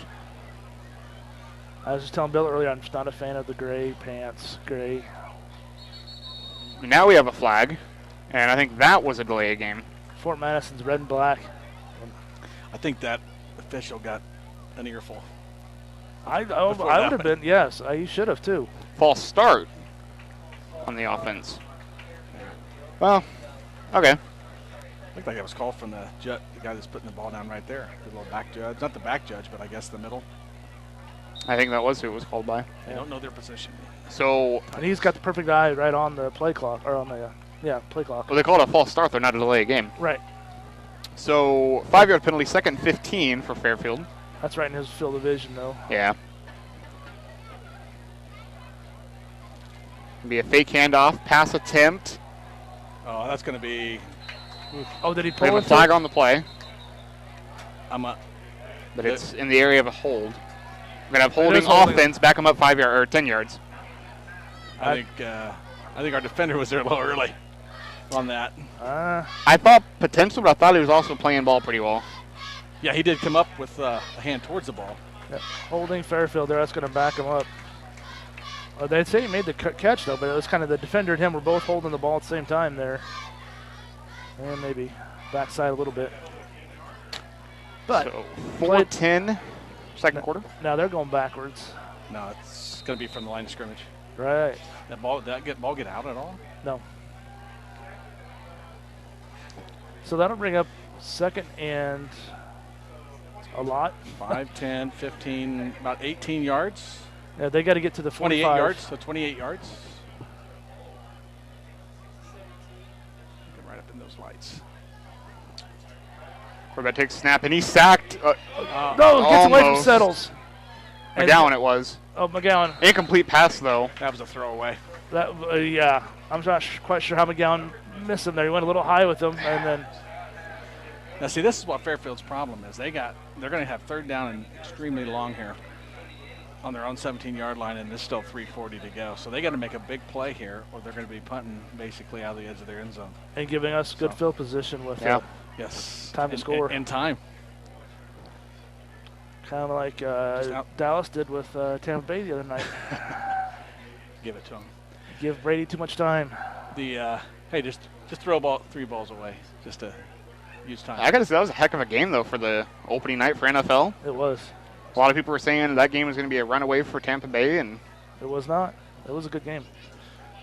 That's it they got Quarterback's here. under pressure again. He's going to roll the pocket. That's tipped tipped. ball. That ball's tipped. Yep. incomplete. 4th and long it brings up for Fairfield Sure now. Who that was that got in there? Maybe. I'm thinking maybe Thatcher. Lozano maybe, or I think it's 50. Ike Thatcher. Ike Thatcher maybe. Ike's making some good plays this year. We had several people at the quarterback, but he was able to See if I get a can hand see on here it. on the delay. Number 13, Tate Johnson, backseat for the Hounds. Oh, great pursuit by the Bloodhounds. And Lozano. No, there's Lozano. Yeah, he got up there too. Big guy got his hands up. High snap. Oh my goodness, that was close. Ooh. Almost blocked. Nice punt there by Fairfield. Takes a Fairfield bounce. You know, I think I like what I just saw on that punt, 46-yard line. where it looks like, I don't know if it's by coincidence, but maybe coach brought somebody from the kicker's right side Yeah, and kind of and pressured it. so that way he can't just do that walk around back there, then decide to punt. Make him either punt it or get off. Yeah, we had Or to run. Remember, Nick, we had that last week and got a hand on the leg, not the ball. Yep. And ended up with roughing the punter. Yeah. Unfortunate call, but that's what it was. Yeah, he brought Teague Smith, so he brought up on that one. All right, so let's see what our offense can do now. We've got 3:28 left to go. A lifetime. Second quarter here. But we're also in the same boat here. We Yeah. want to make sure we eat this clock And and move the ball. get down to the goal line, get in the end zone, or get a field goal. Got 4 on the play clock. Positive 3, yardage. 2, 1. Gets a snap off. Landis going to keep it. And he's going to run ahead again. Solid gain of, 7. I'd say about 7 yards there. I love having these play clocks. In the past, you didn't know when it was. You had to watch Right. the back judge. Judge. And he gives a little hand signal when it gets like within 5 seconds or something. And it seems like they're going through that gap between Lozano and The right guard there. Thatcher. Yeah, right guard. Right tackle, right guard. That's where he likes to run at. So just under 3 minutes to play here in the first half. Wouldn't mind running behind Lozano. Well, if you're going to force me to, yeah. Oh, high snap. Landis just dives on it there. That's Probably a good idea with 50 there on the Yeah. defense. It is, but unfortunate. So that's a big loss on the play there. That'll bring up a 3rd and a line. So now we're in, like Bill said, the same boat. We don't want to give the ball back to Fairfield with 2:30 left to go. I'm trying to figure out the yardage here. It's about 17? 17 to go? Yeah, looks like it. We don't have our usual scoreboard staff up here tonight. They're Rodeo pulled people away, so Sometimes we listen to them, yeah, they're the spotters and stuff. So having to do math in their head. It's not quite as fast as usual. I would suck at that job. Me it's kind as of well. fun. It's kind of fun though. The binoculars. So Landis takes the handoff, or the snap rather, rolls the right side, keeps it himself, picks up about 4 or 5 yards. Fairfield did a good job of putting pressure on him, but then also defending downfield. Tate was going across there, was well covered. But he did, and Landis didn't press it. Yeah. He's I'm sorry, it wasn't Tate, it was 7. It was Gavin Wiseman, was well covered, and then even the screen that you kind of look back for that screen again, and that was covered as well too. So 1:54 here in the second quarter. Sander with another great punt. All the way to the other side. It's going to roll out of bounds at about the 16, 17-yard line. That's putting it where it needed to go. Nice kick by the weapon. Shout out to 191 people watching, whether you're at home, maybe at the rodeo, enjoying the festivities there. Checking in for a score, maybe, whatever you're doing. Appreciate you tuning in. We're at 1:54 left to go. First half, it is 21-0 Bloodhounds. Fairfield is taking their possession here on the 18-yard, their only 18-yard line. We have a timeout for Madison. Hey, you know what it's time for, don't you? It's turnover time. Yep. I like it. It's turnover time. We can't let a big play. No. Cannot let a big play. We've gotten pressure on that quarterback several times there. A couple tip balls in the air. Bring some more, maybe. Yeah, so we've got several tips. So it's one of those tips again, and it's going to be pulled in. Somebody's going to hit that quarterback. And the ball come out. I'm sure Fairfield come in feeling pretty good about themselves. Anytime you beat Mount Pleasant, no matter if they're up or down, it's always a good thing. And then they come back and run up 2-0 after last week. So quick little recap for everybody that is just joining in. First 3 possessions we've had, the Bloodhounds, we drove down the field, got touchdowns. Then we've kind of been trading back and forth field position now. Last several possessions with Fairfield. Yeah, both teams having a few mistakes that cost them drives. Couple penalties, couple big penalties have been called on both sides there now, and that really has stalled out each team's drive. But this Bloodhound defense has just been stout as ever. I feel a lot better about a 28-point lead than a 21. Looks like I've got the start of the second quarter. Mount Pleasant's up over Keokuk 7-6. Interesting. And we get the ball in the second half. So to start the second half, you're right. Yeah, but we're not there yet. Let's see what our defense can do here. Let's do it. We got a split 2 right, 2 left on the offense there. Fake handoff, pass left side, completed that big tight end 44. That was a nice pass over Max Wheaton. Led him a little bit, and just Gavin Wiseman on the tackle there. Yes. He ran right where our linebacker cleared out of. So first down. You know, you think I'm betting they're going to go that well again. So if you tell your linebacker fake the blitz and then drop back in that zone, you'll have an interception. Well, I wouldn't be sitting here on defense in the backfield waiting for a run. 1:35. A minute and a half to go. Yeah, just not enough time to do running plays. Fairfield does have 2 timeouts in their pocket. Insminger's there. Nice defense. Oh, they're going to call pass interference on Teague Smith. You know what? That's about a 5-yard penalty. Looked good coverage from up here, but official obviously saw something he didn't like. And he was running right at him.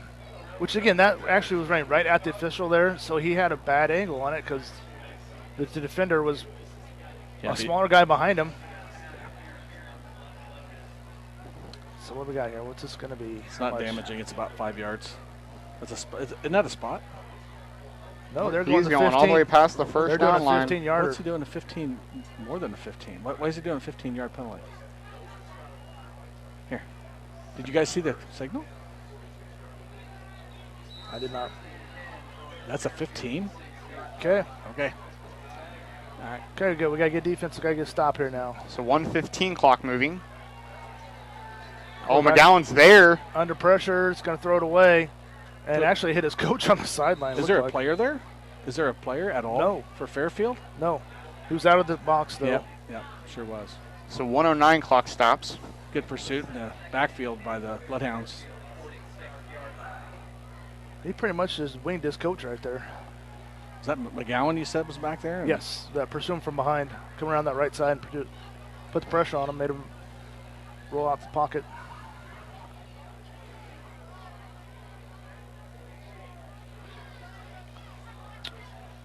All right, so there's trips out a little bit wider this time. The big 44 is a little wider spread. It's cutting across the middle there. Whoa. Oh, there you go. Sacked. That's ooh. Brought down. That time, Jacob McGowan got there. The pursuit. Wrapped him up. Who was in that backfield first? I think that was that Thatcher? I think it might have been Thatcher or somebody that was in that backfield that caused that quarterback to step up, and McGowan took him out. Got timeout here, 45 seconds left to go. So we will take a quick one as well. We're right back on Bloodhound Sports. Lee County Bank is proud to support the Fort Madison Bloodhounds. Bank when and where it's convenient for you. Our mobile banking app is a safe and secure way to check your balance, transfer funds, pay bills, and deposit checks, all from your mobile device. If you're shopping for a new home or need money to pay for unexpected expenses, our loan department can help. Visit our website at www.leecountybank.com or give us a call at 319-372-2243 for more details. Equal Housing Lender, member FDIC. Once a Bloodhound, always a Bloodhound. Realtor Carla McEntee is proud to support Bloodhound Sports. Contact Carla McEntee with Frazee Auction and Real Estate for all your real estate needs today at 217-617-6975. Midwest One wants to be on your team. Going back. You can say the name. I know he's. All right, we are back following the Fairfield timeout. It's a third down, about 14. And Bill was right. It was Thatcher that put pressure back there as well. What the heck was that? Low snap, across the middle. It's going to be ping on the That's spot. just short of a first down. I have the great angle right here. Yeah, they're going to be about a yard short, and it's going to be fourth down. So they're going to have to run a play to get a first down. And it's fourth And down, they're so you gonna- can't You spike don't, it. yeah, you don't want to burn that timeout either. And they're winding it. So 35 and counting. So let's see what happens here. They're going to. How many timeouts? They got one at least. One timeout. Don't get Yeah. beat over top. They're going to mess around. Heavy pressure. Insminger was back there, so they have to run for it. They get the first down. And a whole lot of nothing. I mean, it's rolls there for about another 7 yards after that, but Fairfield, or clock stops there. 15 seconds. I tell you what, I like what Fairfield's done here. I mean, they've not tried to boom it down the field. Fairfield takes their final timeout of the half. And unfortunately, I think the coaches have found something here. This is what they're going to come out and attack second half with. Yeah, And this is how they're going to try to move it. And they're just right now. It's going to take something to get this ball in the end zone. Makes it that much better that we get the ball to start the second half. Yeah, good So it's pursuit there by 15 the seconds. So you Bloodhounds. got to play for time for one-ish, maybe two plays. I believe Fairfield's out of timeouts. So you got to reach in your playbook and find something here. So they get that first down, obviously get that couple second stoppage, but you still got to get up there. By the time the play's completed, you're looking at probably 4 or 5 seconds, maybe. Depends, if it's a run out, how long it takes to make the tackle. and I assume you probably want to spike it. Be able to call that final play, but we'll just see what they get to do here. Just don't let him get over top for a touchdown. Well, it's really hard to get up there and spike it 15 seconds in high school.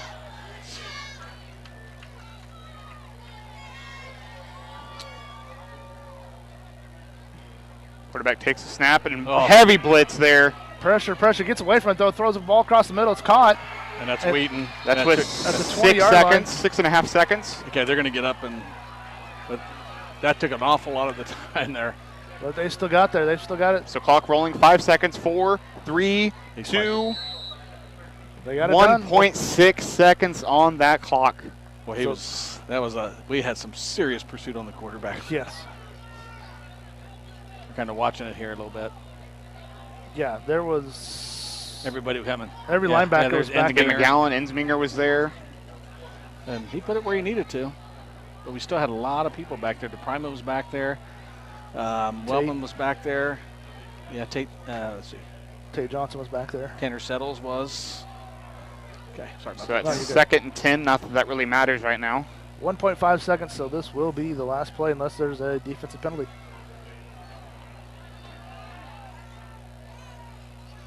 Snap is back. And they're throwing it up for 44 there. Incomplete Tip ball, pass. incomplete. No flags on the play, so that will take us to halftime. Nice defense by the Bloodhounds. Bloodhounds knocked it way tip, and down it went. You know, they did get yardage on that, but the Bloodhounds were playing back a little bit too. So when you've got a second half, we're going to be coming. So. Well, and then also, I mean, there's going to be a couple times you can fake that linebacker blitz because they're putting the 44. He's coming right where the linebackers are vacating from, and the safety there. So.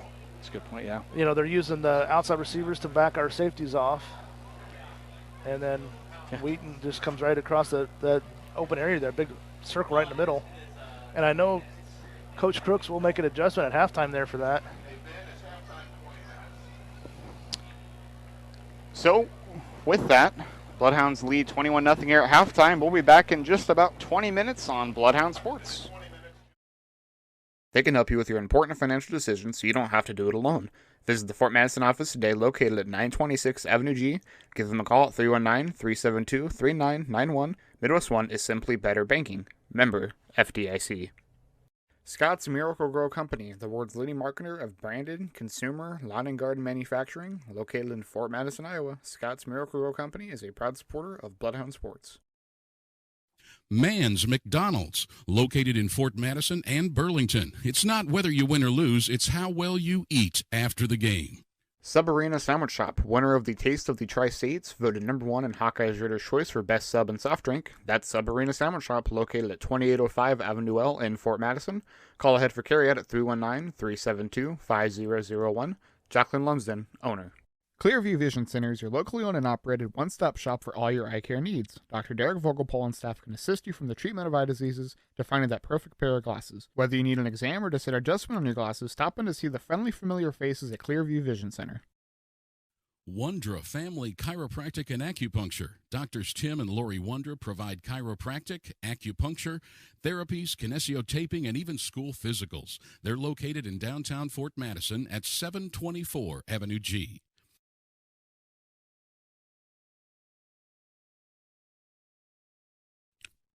Become a member of the Bloodhound Booster Club today. There are a variety of support levels you can choose. Based on the amount of your donation, you can become anywhere from a sports fan to a top dog. Send money or checks payable to Bloodhound Booster Club, Post Office Box 11, Fort Madison, Iowa, 52627. It's black, white, and red all over. It's the Pin City Current. The Pin City Current is your hyperlocal, super fresh, 24/7 source for news and information that can be found conveniently on your computer, smartphone, or tablet. Follow the Pin City Current on Facebook, Instagram, and Twitter at Pin City Current, and always online on their website at pincitycurrent.com.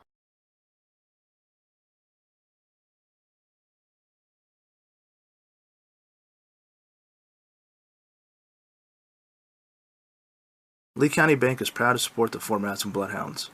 Bank when and where it's convenient for you.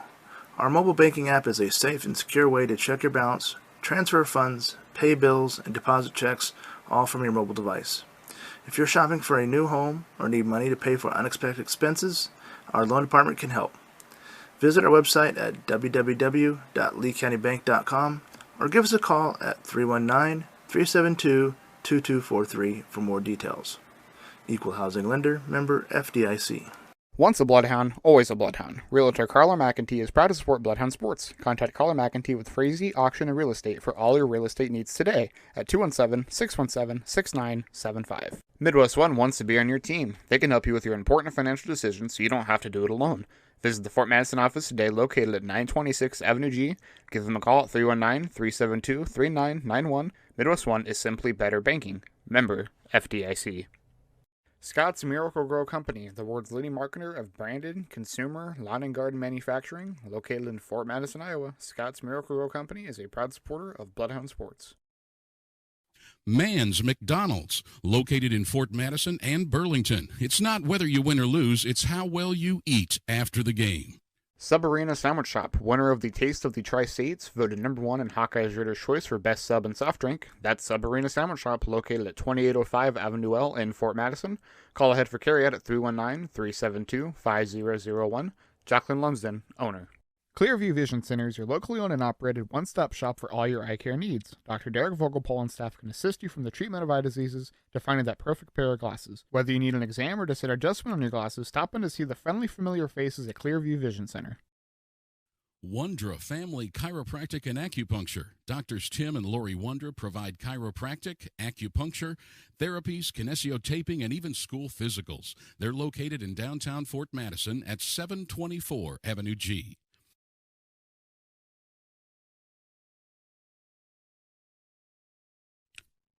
Become a member of the Bloodhound Booster Club today. There are a variety of support levels you can choose. Based on the amount of your donation, you can become anywhere from a sports fan to a top dog. Send money or checks payable to Bloodhound Booster Club, Post Office Box 11, Fort Madison, Iowa 52627.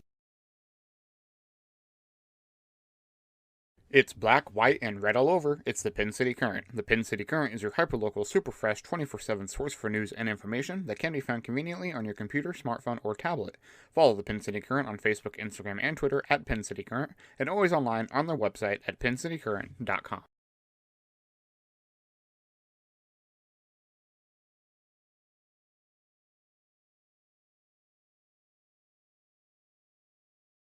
Lee County Bank is proud to support the Fort Madison Bloodhounds. Bank when and where it's convenient for you. Our mobile banking app is a safe and secure way to check your balance, transfer funds, pay bills, and deposit checks, all from your mobile device. If you're shopping for a new home or need money to pay for unexpected expenses, our loan department can help. Visit our website at www.leecountybank.com or give us a call at 319-372-2243 for more details. Equal Housing Lender, member FDIC. Once a Bloodhound, always a Bloodhound. Realtor Carla McEntee is proud to support Bloodhound Sports. Contact Carla McEntee with Frazee Auction and Real Estate for all your real estate needs today at 217-617-6975. Midwest One wants to be on your team. They can help you with your important financial decisions so you don't have to do it alone. Visit the Fort Madison office today located at 926 Avenue G. Give them a call at 319-372-3991. Midwest One is simply better banking. Member FDIC. Scott's Miracle-Gro Company, the world's leading marketer of branded, consumer, lawn and garden manufacturing, located in Fort Madison, Iowa. Scott's Miracle-Gro Company is a proud supporter of Bloodhound Sports. Mann's McDonald's, located in Fort Madison and Burlington. It's not whether you win or lose, it's how well you eat after the game. Sub-Arena Sandwich Shop, winner of the Taste of the Tri-States, voted #1 in Hawkeye's Reader's Choice for Best Sub and Soft Drink. That's Sub-Arena Sandwich Shop, located at 2805 Avenue L in Fort Madison. Call ahead for carryout at 319-372-5001. Jacqueline Lumsden, owner. Clearview Vision Center is your locally owned and operated one-stop shop for all your eye care needs. Dr. Derek Vogelpohl and staff can assist you from the treatment of eye diseases to finding that perfect pair of glasses. Whether you need an exam or just an adjustment on your glasses, stop in to see the friendly, familiar faces at Clearview Vision Center. Wondra Family Chiropractic and Acupuncture. Doctors Tim and Lori Wondra provide chiropractic, acupuncture, therapies, kinesiotaping, and even school physicals. They're located in downtown Fort Madison at 724 Avenue G.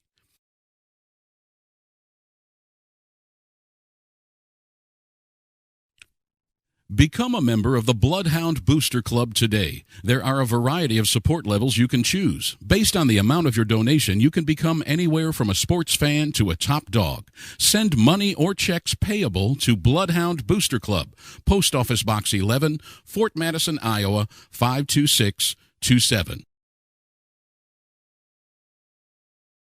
It's black, white, and red all over. It's the Pin City Current. The Pin City Current is your hyperlocal, super fresh, 24/7 source for news and information that can be found conveniently on your computer, smartphone, or tablet.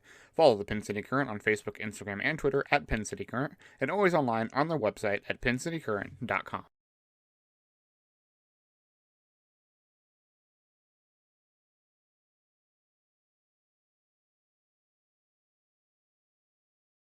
Lee County Bank is proud to support the Fort Madison Bloodhounds. Bank when and where it's convenient for you. Our mobile banking app is a safe and secure way to check your balance, transfer funds, pay bills, and deposit checks, all from your mobile device. If you're shopping for a new home or need money to pay for unexpected expenses, our loan department can help. Visit our website at www.leecountybank.com or give us a call at 319-372-2243 for more details. Equal housing lender, member FDIC.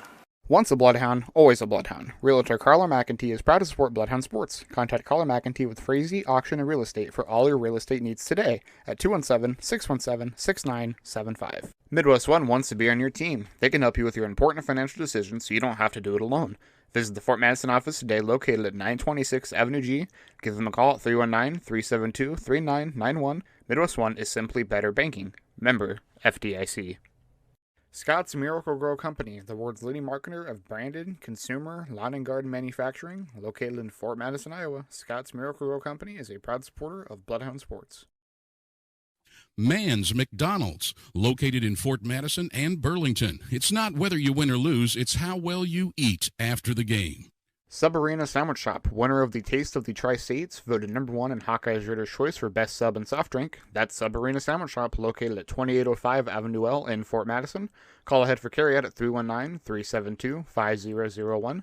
Jacqueline Lumsden, owner. Clearview Vision Center is your locally owned and operated one-stop shop for all your eye care needs. Dr. Derek Vogelpol and staff can assist you from the treatment of eye diseases to finding that perfect pair of glasses. Whether you need an exam or to set adjustment on your glasses, stop in to see the friendly, familiar faces at Clearview Vision Center. Wondra Family Chiropractic and Acupuncture. Doctors Tim and Lori Wondra provide chiropractic, acupuncture, therapies, kinesiotaping, and even school physicals. They're located in downtown Fort Madison at 724 Avenue G.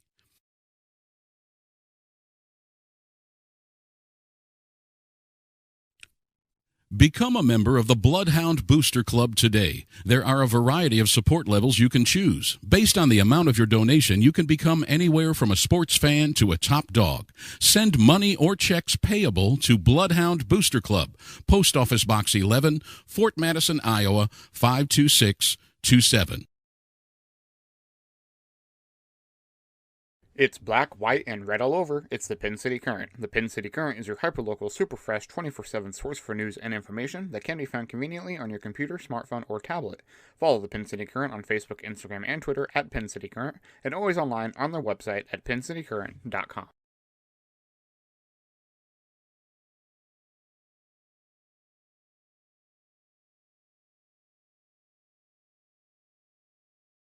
Lee County Bank is proud to support the Fort Madison Bloodhounds. Bank when and where it's convenient for you. Our mobile banking app is a safe and secure way to check your balance, transfer funds, pay bills, and deposit checks, all from your mobile device. If you're shopping for a new home or need money to pay for unexpected expenses, our loan department can help. Visit our website at www.leecountybank.com or give us a call at 319-372-2243 for more details. Equal housing lender, member FDIC. Once a Bloodhound, always a Bloodhound. Realtor Carla McEntee is proud to support Bloodhound Sports. Contact Carla McEntee with Frazee Auction and Real Estate for all your real estate needs today at 217-617-6975. Midwest One wants to be on your team. They can help you with your important financial decisions so you don't have to do it alone. Visit the Fort Madison office today located at 926 Avenue G. Give them a call at 319-372-3991. Midwest One is simply better banking. Member FDIC. Scott's Miracle-Gro Company, the world's leading marketer of branded, consumer, lawn and garden manufacturing, located in Fort Madison, Iowa. Scott's Miracle-Gro Company is a proud supporter of Bloodhound Sports. Mann's McDonald's, located in Fort Madison and Burlington. It's not whether you win or lose, it's how well you eat after the game. Sub Arena Sandwich Shop, winner of the Taste of the Tri-States, voted #1 in Hawkeye's Reader's Choice for Best Sub and Soft Drink. That's Sub Arena Sandwich Shop, located at 2805 Avenue L in Fort Madison. Call ahead for carryout at 319-372-5001. Jacqueline Lumsden, owner. Clearview Vision Center is your locally owned and operated one-stop shop for all your eye care needs. Dr. Derek Vogelpol and staff can assist you from the treatment of eye diseases to finding that perfect pair of glasses. Whether you need an exam or to set adjustment on your glasses, stop in to see the friendly, familiar faces at Clearview Vision Center. Wondra Family Chiropractic and Acupuncture. Doctors Tim and Lori Wondra provide chiropractic, acupuncture, therapies, kinesiotaping, and even school physicals. They're located in downtown Fort Madison at 724 Avenue G.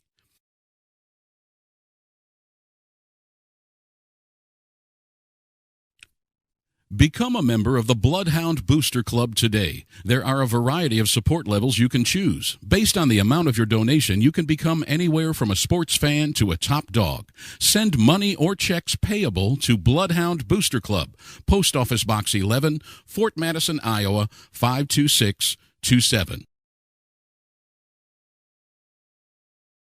It's black, white, and red all over. It's the Pin City Current. The Pin City Current is your hyperlocal, super fresh, 24/7 source for news and information that can be found conveniently on your computer, smartphone, or tablet.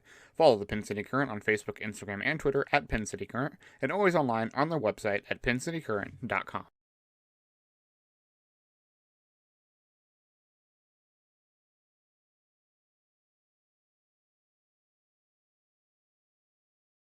Lee County Bank is proud to support the Fort Madison Bloodhounds. Bank when and where it's convenient for you. Our mobile banking app is a safe and secure way to check your balance, transfer funds, pay bills, and deposit checks, all from your mobile device. If you're shopping for a new home or need money to pay for unexpected expenses, our loan department can help. Visit our website at www.leecountybank.com or give us a call at 319-372-2243 for more details. Equal Housing Lender, member FDIC. Once a Bloodhound, always a Bloodhound. Realtor Carla McEntee is proud to support Bloodhound Sports. Contact Carla McEntee with Frazee Auction and Real Estate for all your real estate needs today at 217-617-6975. Midwest One wants to be on your team. They can help you with your important financial decisions so you don't have to do it alone. Visit the Fort Madison office today located at 926 Avenue G. Give them a call at 319-372-3991. Midwest One is simply better banking. Member FDIC. Scott's Miracle-Gro Company, the world's leading marketer of branded, consumer, lawn and garden manufacturing, located in Fort Madison, Iowa. Scott's Miracle-Gro Company is a proud supporter of Bloodhound Sports. Mann's McDonald's, located in Fort Madison and Burlington. It's not whether you win or lose, it's how well you eat after the game. Sub Arena Sandwich Shop, winner of the Taste of the Tri-States, voted #1 in Hawkeye's Reader's Choice for Best Sub and Soft Drink. That's Sub Arena Sandwich Shop, located at 2805 Avenue L in Fort Madison. Call ahead for carryout at 319-372-5001. Jacqueline Lumsden, owner. Clearview Vision Center is your locally owned and operated one-stop shop for all your eye care needs. Dr. Derek Vogelpol and staff can assist you from the treatment of eye diseases to finding that perfect pair of glasses. Whether you need an exam or to set adjustment on your glasses, stop in to see the friendly, familiar faces at Clearview Vision Center. Wondra Family Chiropractic and Acupuncture. Doctors Tim and Lori Wondra provide chiropractic, acupuncture, therapies, kinesiotaping, and even school physicals. They're located in downtown Fort Madison at 724 Avenue G.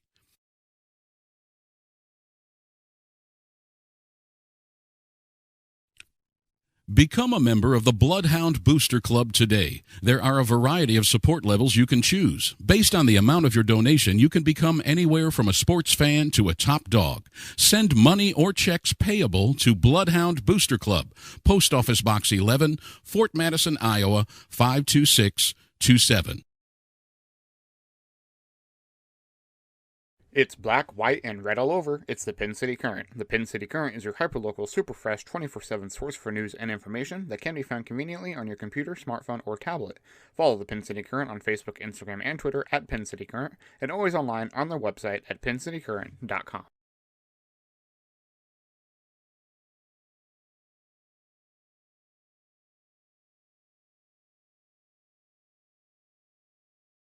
Lee County Bank is proud to support the Fort Madison Bloodhounds. Bank when and where it's convenient for you.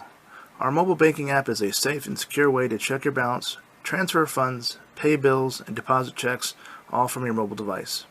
If you're shopping for a new home or need money to pay for unexpected expenses, our loan department can help. Visit our website at www.leecountybank.com or give us a call at 319-372-2243 for more details. Equal Housing Lender, member FDIC.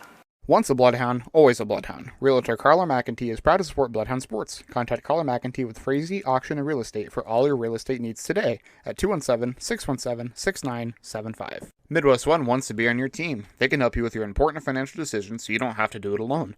Visit the Fort Madison office today located at 926 Avenue G. Give them a call at 319-372-3991. Midwest One is simply better banking. Member FDIC. Scott's Miracle-Gro Company, the world's leading marketer of branded, consumer, lawn and garden manufacturing, located in Fort Madison, Iowa. Scott's Miracle-Gro Company is a proud supporter of Bloodhound Sports. Mann's McDonald's, located in Fort Madison and Burlington. It's not whether you win or lose, it's how well you eat after the game. Sub Arena Sandwich Shop, winner of the Taste of the Tri-States, voted #1 in Hawkeye's Reader's Choice for Best Sub and Soft Drink. That's Sub Arena Sandwich Shop, located at 2805 Avenue L in Fort Madison.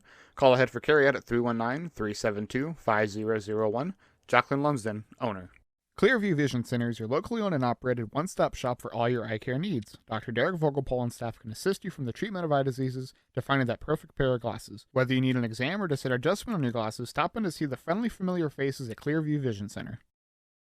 Wondra Family Chiropractic and Acupuncture. Doctors Tim and Lori Wondra provide chiropractic, acupuncture, therapies, kinesiotaping, and even school physicals. They're located in downtown Fort Madison at 724 Avenue G.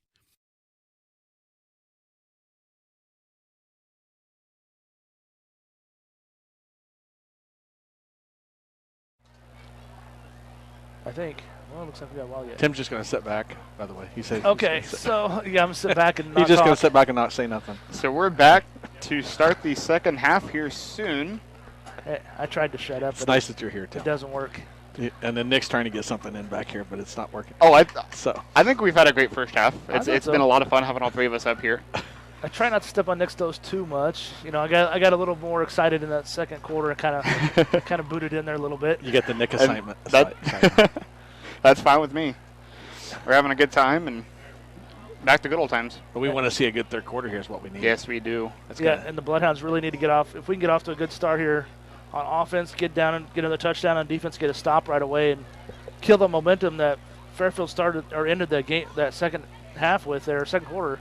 Well, 2 scores and that clock runs. Yeah.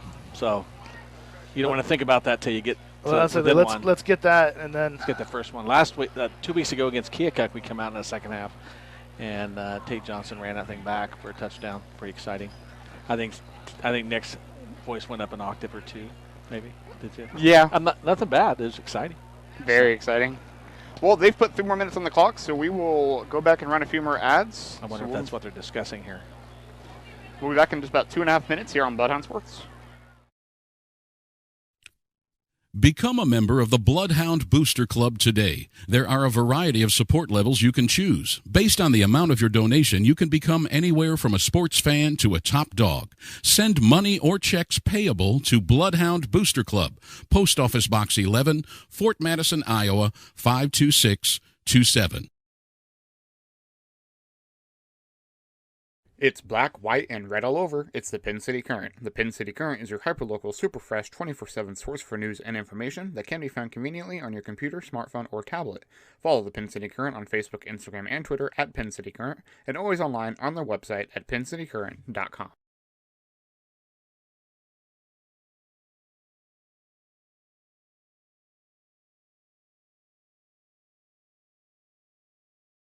Lee County Bank is proud to support the Fort Madison Bloodhounds. Bank when and where it's convenient for you. Our mobile banking app is a safe and secure way to check your balance, transfer funds, pay bills, and deposit checks, all from your mobile device. If you're shopping for a new home or need money to pay for unexpected expenses, our loan department can help. Visit our website at www.leecountybank.com or give us a call at 319-372-2243 for more details. Equal Housing Lender, member FDIC. Once a Bloodhound, always a Bloodhound. Realtor Carla McEntee is proud to support Bloodhound Sports. Contact Carla McEntee with Frazee Auction and Real Estate for all your real estate needs today at 217-617-6975. Midwest One wants to be on your team. They can help you with your important financial decisions so you don't have to do it alone. Visit the Fort Madison office today located at 926 Avenue G. Give them a call at 319-372-3991. Midwest One is simply better banking. Member FDIC. Scott's Miracle-Gro Company, the world's leading marketer of branded, consumer, lawn and garden manufacturing, located in Fort Madison, Iowa. Scott's Miracle-Gro Company is a proud supporter of Bloodhound Sports. Mann's McDonald's, located in Fort Madison and Burlington. It's not whether you win or lose, it's how well you eat after the game. Sub Arena Sandwich Shop, winner of the Taste of the Tri-States.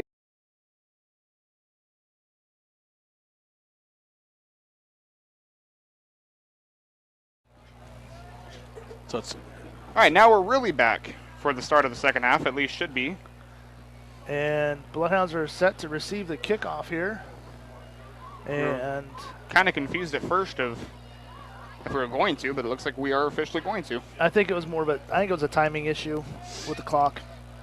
Like I said, our normal people are on at Rodeo, and we're not all quite sure. I don't know. And those people that stepped up in here tonight are learning the equipment all. Yeah, they're doing a heck of a job for no training and about 2 seconds beforehand. Okay, here, push this button, push this button. Yep, somebody needs to turn that lights off over that parking lot. People don't understand. Turn the lights off. Okay, here we go. So here, Who we got back there? Tate and Kane, right? Tate and Kane, yep. Tate and Kane. So here comes the kickoff. Sounds like a music group. Squib kick. Tate Johnson picks it up. And Tate gets across. Tate's wide open. Tate's gone! He's gone! 30, 20, 10, touchdown, Bloodhound. And he exploded. He exploded. Through that hole there. That was great blocking again. The return team set up a nice wedge right down that left sideline there, and he just side of the field, and he was just gone right on that. Well, at first he was like hesitating. Oh, wait. All right, White Hat was doing something. That scared me for a second. He picked up a flag right here. This guy picked up sideline a flag. warning against the Bloodhounds. Okay. We'll take that. The touchdown still counts. Just enforced on the kickoff. We'll take that for sure. Xander, we just missed the replay on it. Can you get it back to him? Yeah, we can back up. We want to see that because he hesitated right here. Kind of lost him. There he goes. Kind of lost him a little bit. But, yeah, that was great blocking. Yeah, then that whole return team set up that gap right on that left hash mark there. And that was awesome. Yes.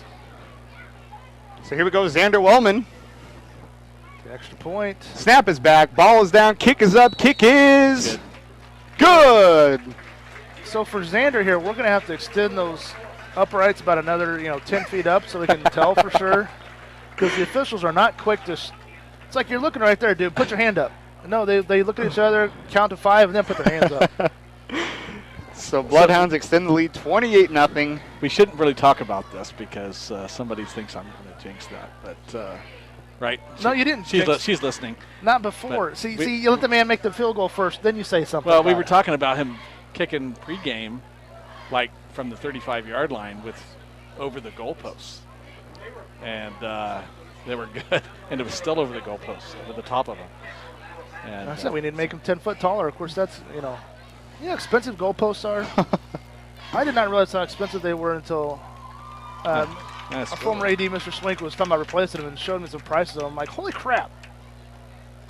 I did not realize those things were that expensive. Well, you only buy a couple so how often? Yeah. Okay, that was pretty exciting, guys. 28-0. Yes, it was. It's a little deja vu from 2 weeks ago. So at home games, we're getting kick return touchdowns. I like it. There's your treat at home games. Sorry about that. I tried to zoom in on him as he started to take the ball to the other side. Yeah, don't zoom in. And, kind of lost him for a second. Okay, short return taken at about the 10-yard line there and brought down right away at the 20 by number 9. Who's the first one in there? Segivano. Yep. Hayden did a good job of getting down there and just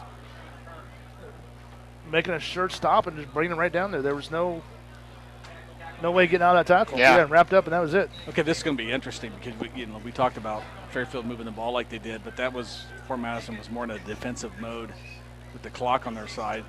Kind of that almost prevent-ish, but they were getting pressure on them at the same time. So we'll see what I think they're going to try to mix that run in a little bit more with that passing that was successful.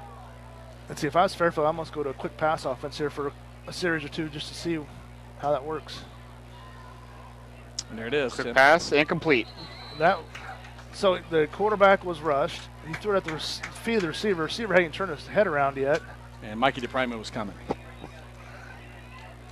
So when I say a quick passing game, I meant tempo-wise. I didn't mean rush your pass and make a bad pass. Yeah.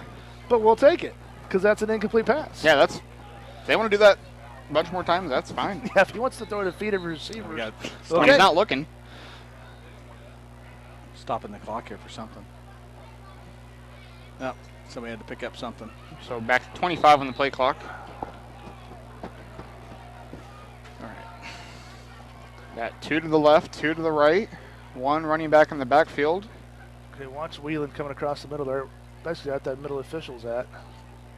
Oh, nope, hand off. Oh, that's in the backfield. Yeah, Oh, he's down. nice job. Ball's on the ground. Yep, fumble time. For fumble time. Madison's. For Madison, they had it. Let's see what the official Yeah, says. now they're walking back. Okay. Now, again, that was a great fake. It was the RPO, and he pulled the ball out late at that running back, and then Yeah, the he running got back hit got laid immediately, out. and that's where the ball came out. Yeah. Well, the running back he got hit hard by a couple bloodhounds. I was going to say, yeah, the running back got tackled immediately, and the quarterback got tackled immediately, and That's about 5-yard loss. So, 2nd and 15. Yeah, I'm going to say 2nd and 14 at best. 3rd and 15. Yeah, 3rd down. I'm sorry. Oh, yeah, that is 3rd down, yeah. I would not have thrown that ball starting this drive. I would have handed that ball off. They got a decent running back. Fort Madison's coming. Okay, there's Pass the left well side, done, way buddy. incomplete.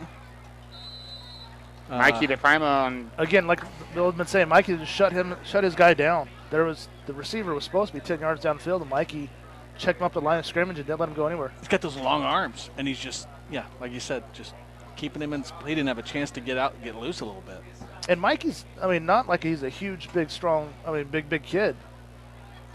You see him without shoulder pads on, you're like, you're a cornerback, okay. Fundamentally, he's just But yeah, fundamentals rocking it. are perfect. So, guys, we're about 42 seconds in the half, and Tay Johnson's going to grab that ball for a second time already. Let's see. He's gonna kick it. Depends where they kick it, I guess, but, Sits at the out of bounds, well out of bounds. well, Where are they going to spot that? They're spotted at the 50, but then they got to walk He's it walking up there. back. Come He's on. walking back. He's walking back. Come on, Down to you the gotta- 40 and the 37. I was going to say, because that ball landed beyond the bleachers there, or the bench? players sit on out there on the track. Well, I got him back to 37. Looks like Okay, I'll take that. 38 maybe. So the Bloodhounds get a short field to go here on offense. 37. Let's punch them in the mouth right here and be done with this. And that clock went fast week 1, didn't it, Nick? That in did. the second half, yeah. This is kind of how it went for that second half. Kickoff return. We had a turnover on the second play, but it basically was a stop. That is true, and now we have a. Delay game, Bloodhounds.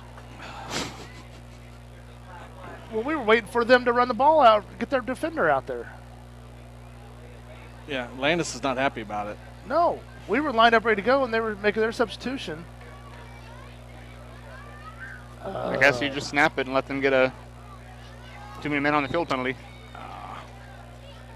Well, it's kind of one of those, we substitute, they're supposed to be allowed to substitute too thing, but yeah, I mean, if you got a second on the play clock. yeah. I don't like that first and 15. Here we go. So here we go. Quick pass to the right side. That's Xander Xander Wellman. Wallman. And yeah, I tell you what, Kind that of was a a loop really behind nice the wide receiver screen there. The two receivers were blocking in front of Xander, so he looped back around for that reception. And that throw led him a little bit forward, Yeah, which was a really nice throw by. a nice little Landis. pickup there. Brings up about, what, a 2nd and 7 probably? Yeah. I like it's on this side of the hashes too. A little bit easier to see. Easier for us to see, but it's a shorter. They tend to like to run to the short side of the field, which I think you should run to the wide side, but So yeah, 2nd and 7. But you can quick pass it out there. You got 2 defenders. Quick pass to Xander again. on the short side, Xander broke a tackle. He's going down the sideline, gets knocked out of bounds. You didn't expect that. No, not at all, especially on the short side like we were just talking there. That'll be close to a first down. I think they got it. Yep. I wonder if that's a read on that because Yeah, if that- the if that- defender's too far yeah. back and just go with it kind of thing. yeah, just play off, take 1 step forward and 1 step back and take the throw, and let Xander use his athleticism. Yeah. Let's see how they, because I don't even see the defender in the screen, so he must have been 5 yards at least off. So here we go with the next play. Landis keeps it for himself, and he's going to run ahead. He's going to have another first down. Goodness sakes. It's close to a horse Inside collar the there. 10. Kind of pulled down by his helmet, but I didn't call that. So, but it's a first down run there for the Bloodhounds. I don't know. There might be some talking going on down there. And that'll set up 1st and goal from about the 8 or so. We're at 10:06 left to go, third quarter. It's 28-0 Bloodhounds. And Bloodhounds are Knocking on the door. Fixing to turn on that accelerated clock. Tonight I could sit up here and just let the clock run. If you know what I mean. Yep. Mm-hmm. Normal. So Landis keeps it for himself again. He's going to run ahead. Small gain on that one, maybe about a 2-yard gain. It's good blocking up front here by the Bloodhounds on these plays. So second and goal now. It's just one of those where Landis should fake like he's running, then throw out to those triplets. The receivers set a wide receiver screen out there, because those defensive linemen are backs are just crashing in hard as soon as it looks like he's running. So second and goal on the 6, they say. Well, he threw an interception in the end zone last week. Yeah, we near don't want the goal that. line, and we do not want another one of those. If you got momentum here, just take it and put it in the end zone. Landis keeps it again, runs right side, he runs in, Bloodhound touchdown. Just like that. Sealed the right side there. McGowan got out there on a block. Lozano and Wellman, I think, were out there. Number 7 was the lead block there, too, for the Bloodhounds. Now, Wiseman. what you said, Tim, makes sense now.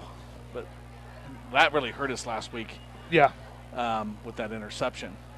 That Tried takes to that squeeze it momentum in there. away big time. It did, and it kind of created made everything a little bit more tense. And So Xander Wellman again, High snaps his snap, back, bad snap. fake it. And Landis tries to throw away and get rid of it.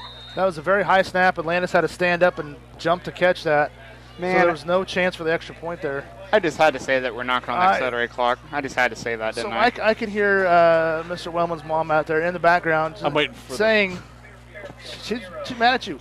She's right to be mad at you. that didn't have anything to do with. Okay. Yeah, to be fair. To be fair. Yes. So, but yeah, the high snap there. So it's a 34-0 lead for the Bloodhounds. So now we need a safety to make it a quick clock. No, I like the idea. I kind of like the idea of having to run your offense again. You know what I'm saying? Yeah. So, kind of like that idea.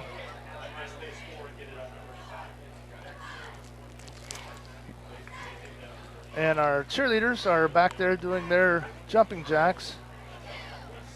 Well, I'm sure they're getting this year. They're getting a workout. Yep, they're going to get the.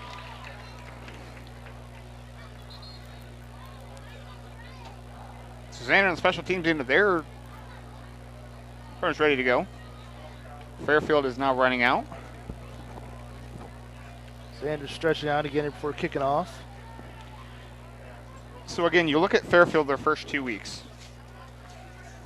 As soon as I can find it here. They beat Mount Pleasant week 1, 27-18. Week 2, they beat Ottumwa 27-7. And this week, as of now, losing 34-0. So we were kind of wondering what kind of game this would be.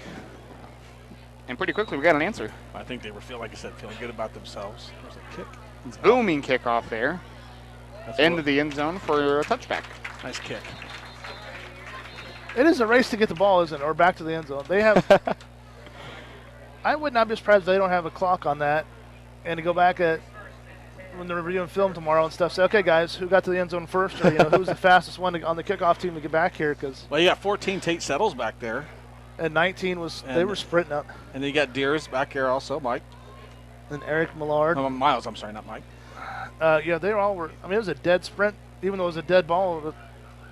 There was no letting up and jogging down there to finish it out. That was a sprint all the way through. Which That's an Ohio State thing, by the way. well, that goes to the show of the coaching. I mean, you're I have to say, disciplined. it is. You finish the play. Finish the play hard.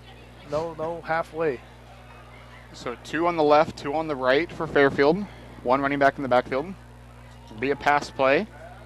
Looking to hit Wiener. Incomplete, just over the. Dang it. That was a really good play by. I mean, that was just beyond the fingertips, but Good. Tate was right there. Good Yeah. defense too. it's a big target. Does it show he's 6'2"? Yeah. About 170? I think he's almost maybe a. 170. I'm gonna say, how tall is Inch or Tate 2 there? How taller. tall we list Tate? Tate's at 5'10". I was gonna say, yeah, there's about a 3 or 4 inch difference at least on that one. Yeah. Tate's got those long arms, so. Yes. So now 1 to the left, chips to the right for Fairfield. 1 back in the backfield with the quarterback. Pass to the left side, deep, Ooh, that's completed, not- wide that's open. not good. big tackle there. Across the middle. Henry went for the kind of the interception there, undercut the route, and the ball was a well-thrown ball just over Henry's head there. Wiseman and Fairfield's receiver, number 3. Richardson looks like it was able to make the catch and get up to the 50-yard line. What was that, number 26? 26, not on the roster, not on mine, not on the program roster either. For what? Did you guys have a 26? No, they didn't either.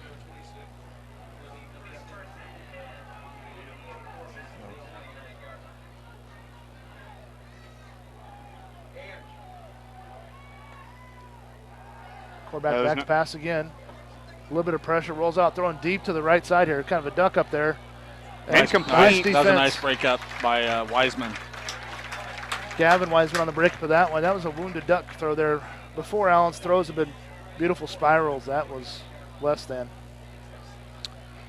So there's no 26 on varsity bound, but that could be a matter of a jersey switch or something.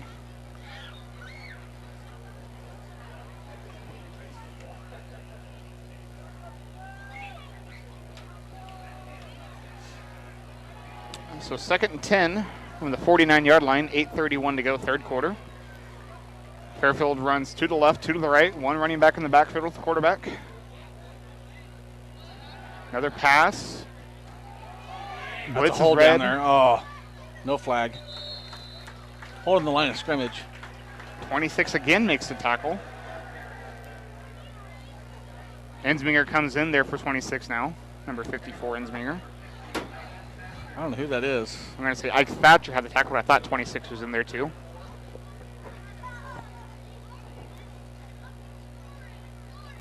So it brings up 3rd and about 4 here. Ball on the 44-yard line.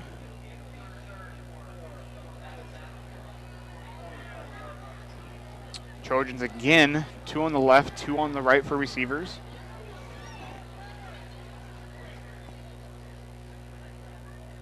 It's a fake handoff. And heavy pressure by the Bloodhound defense. Finally passes it, and it's either intercepted or incomplete. Incomplete pass, they call. Way through that late. Yeah, that was almost a great. Tate almost got a great interception on that one. McGowan will come on the field. Sorry, Gavin Wiseman, I think, had his hand on it. Well, instead of losing yardage, that he should have just chucked it out of bounds. Yeah. I know it's 4th down, but at least you can have a chance to go for it now. But instead of having a chance for an interception there. Good pursuit. Was that Ensminger that was running down? Yeah, Ensminger and Thatcher. So 4th and 4. You're wondering if anybody's blocking these guys because they're coming, man. They're getting in there fast. So you got 7 seconds on the play clock. It looks like they're going to go for it here, which I can't say I'm really surprised. You kind of need to. 3 on the left, 1 on the right. It is a pass. McGowan. No. Pass is caught. Number 5 caught it, and Wellman with the tackle there. That is Hines with the catch for Fairfield. Got something here. 5'10" senior receiver. Well, there's a flag on the play. Yep. Is there? There is, right in between the two teams. Oh, I would love offensive pass interference. Don't be surprised if that's offensive. Don't be surprised with it. No. Let's see here.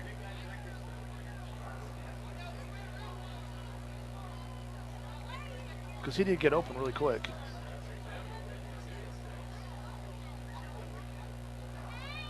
We're going to have pass interference. Defense. Penalties declined. 1st down, Trojans. Okay. Let's see here. No, you're going to see it. You're not going to see it. You're not going to see it. Bill, come on. You're killing me, Holmes. I missed it, man. Get caught watching the play. Okay. So Fairfield has the ball at the Bloodhound 23-yard line. 7:27, 3rd quarter. Low snap. Under pressure again. Sokolic there. Oh, we might get. Wheaton caught it. And there will be no flag. What, did you see that in the backfield? Yeah. Is that what we're looking at? Yep. Yeah, Sokolic tackled him just as he was throwing it kind of low there. Yeah, he got hit right in the side of the knee. But Wheaton, he threw it up there, and that's where his big receiver does best there, just jump ball. So the Trojans are driving now. 1st and goal from about the 7, I want to say. I'm going to say 8. They're going to say the 9, but I don't think that's. Yeah, somewhere 8, 9. Right in between the middle. say 8.5 and call it good. So they're in between the 5 and the 10. So they're looking past the left side. The big man is caught down about the 1. He caught it. I'm sorry, Tim. Oh, you're fine. You're fine. Good tackle there by Tate Johnson and DePrima. So 2nd and goal from the 1-yard line. I would expect a quarterback keeper run. Oh, the RPO again. Hand off to 34 there. Yeah. Because again, their quarterback is their leading touchdown getter on the ground. That's a big chance there, but you're looking at the best target you have, so I guess you have to throw that ball. Yeah, 4 touchdowns for number 14, Tate Allen. So you got 2 on the left side, 2 on the right. There it is, quarterback keeper, and he's in for a touchdown.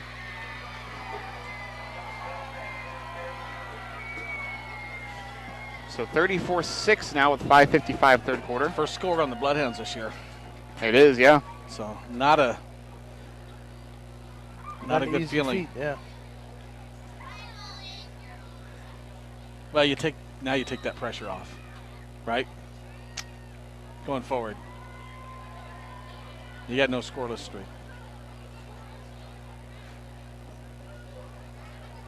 So what is that, 100-6 right now? Over 3 games? Extra point away. That is good. So 100-7 if my math is correct. Outscoring in 3 weeks now. Well, that's if you told us at the beginning of the season that would be the start, you'd be really surprised. But right now we got a game to finish because yeah. Fairfield's found something here. They found a way to move that ball. They did, and well, you got some weapons there. The kid can throw the ball. You got your 44. You got the big tight end / receiver, and you can run the ball. So.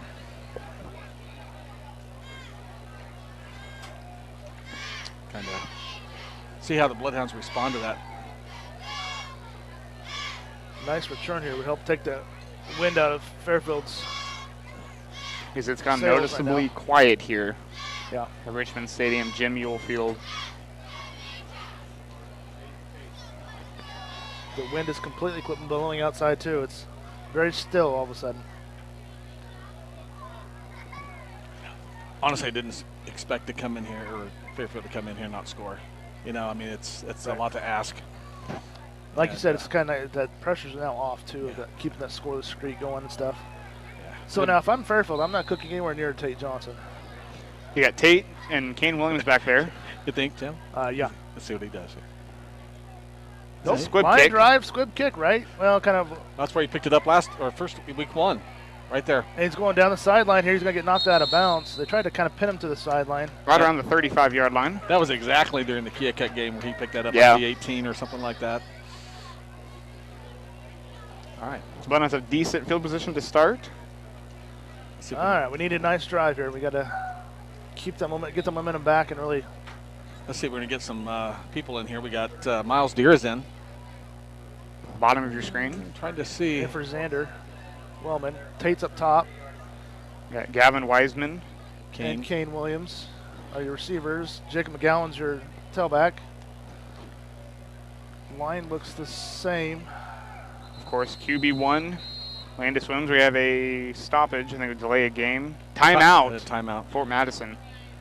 And Coach Doherty looks like he was kind of asking that for a few seconds there, given his body language. So, we will go ahead and take a word from our sponsors as well. We'll be right back on Bloodhound Sports. Voted #1 in Hawkeye's Reader's Choice for Best Sub and Soft Drink. That's Sub Arena Sandwich Shop located at 2805 Avenue L in Fort Madison.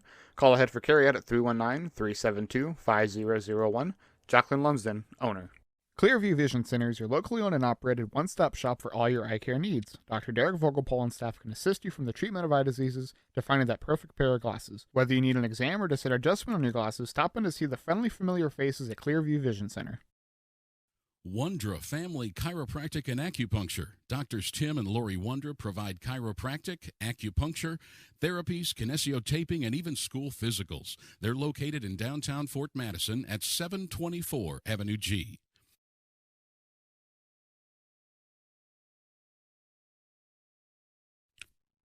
Become a member of the Fire.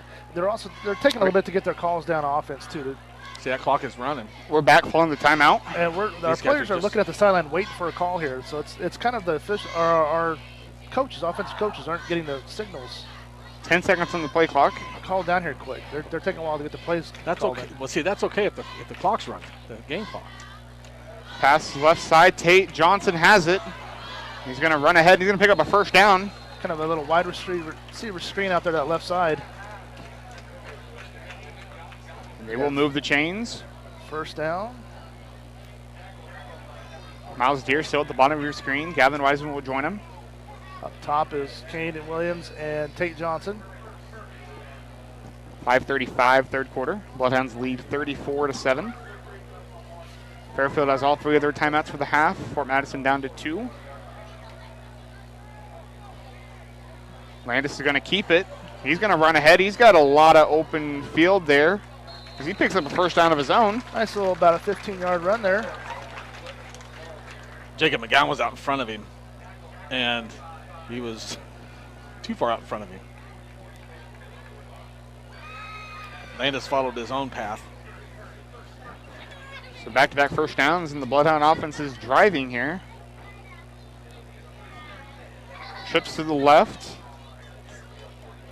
One to the right.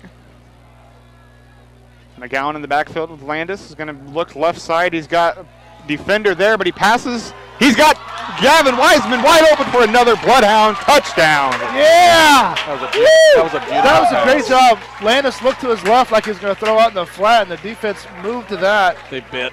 And they bid on that, and then he just shut that deep and hit Wiseman right in stride. That was beautiful. That was a nice, beautiful, long pass. Those are not as easy to throw as people think. Nope, he put that right on the, I mean, you feed that out 2 more yards and he doesn't catch it. No. So 41-yard connection between Landis and Gavin Wiseman. And just enough air on it so Gavin could run underneath it, but yet Snap not his too back, much. ball is down, flag on the play. Not too much so that was intercepted either. Here we got we get to watch the replay of that. Like you said, Timmy's going to throw it out back, a quick out. And they had Gowan leaking out that way, and just perfect play execution, perfect call. And then the safety / quarterback didn't have a chance. Nope. That was a nice response. Now the officials are talking.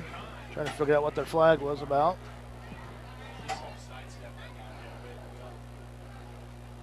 Still talking about it. Did you guys see what that was? I'm still. Whatever it was on the Bloodhounds. Illegal substitution? Might have been it. So that's a 5-yard. 5-yard penalty.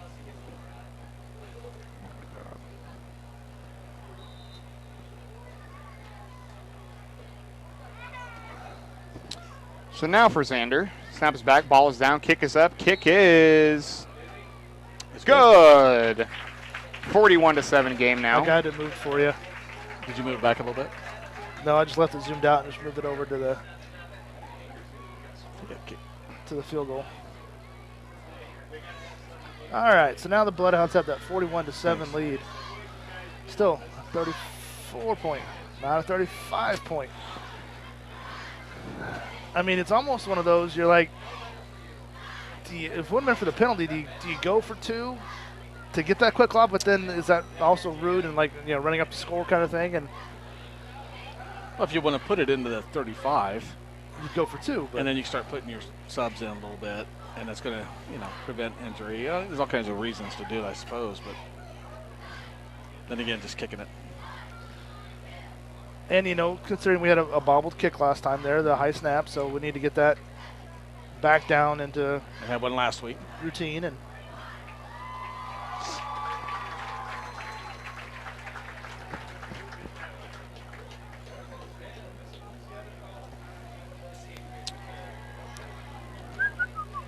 so Xander is set to kick off again here. Okay, so I'm saying this is going to bounce on the 2-yard line. I like it. It's prediction time.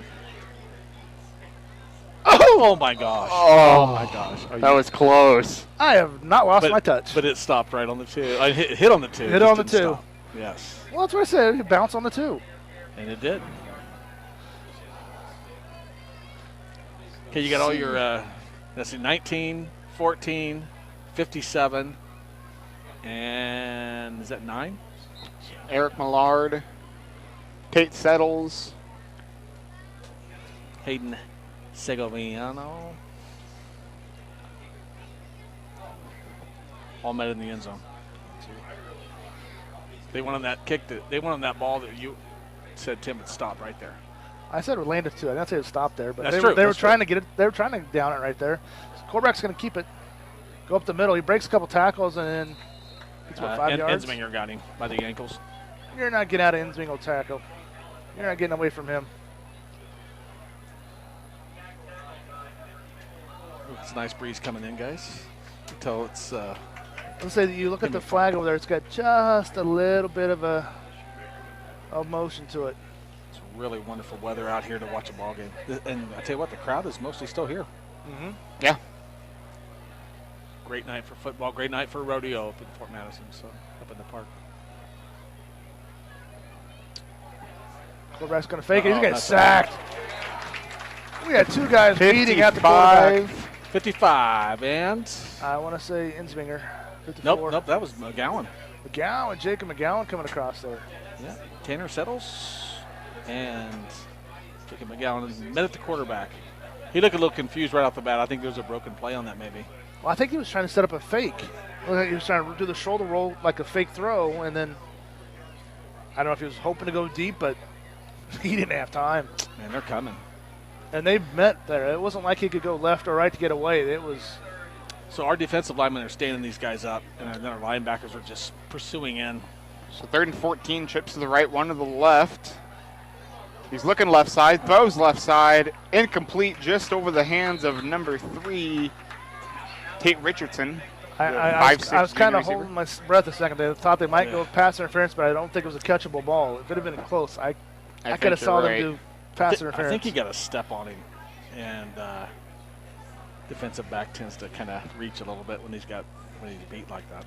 Well, Just I mean, a little bit. Henry dove for it, but he kind of hit him with the body. I think a split second too soon there. That'd be Henry Wiseman. All right, so Fairfield's back to punt. And their Runs guy a little bit and does punt indeed. Tate's going to let it bounce. Takes a Fairfield bounce right at the 40-yard line. That's where Landis Williams and company will take over. About a 60-yard drive here to take care of the clock situation by the end of the 3rd quarter. That'd be nice. Heard a buzzing noise. Make sure that was not our headphones. It's outside. Is he making buzzing noises outside too? Well, you know, I'm not letting him talk enough, so he's kind of buzzing, trying to. Well, he's hanging out. He's like, it's nicer. It's nicer outside there where he's on the catwalk. There's a probably 10-degree difference from where I am and where you guys are. And you wondered why I always stood outside. You know, we flipped around there. Nick is outside the press box where I used to stand at now. Well, we used to sit in here and make fun of you, but I know we were the smart guy. So Landis quarterback keeper, and he's going to run ahead. He's going to get a first down and maybe a couple extra yards there. A flag out in the middle of the field there. Way back down on the other side of the 50. So you wonder what that. So what's the flag going to be here? That might be a defensive hold of some sort. Because I think the official just signaled first down, but we'll see. He didn't have the call. Yeah. Ineligible. 12 men on. Is that 12 men on the field? I don't know. Is it 12 men on the field? 12. On the field? Too many men. I don't see how offense has a illegal man downfield, but too many. Illegal substitution maybe for the defense. Maybe. But anyway, it's a 15-yarder. Wow. You can't play with 12. Okay.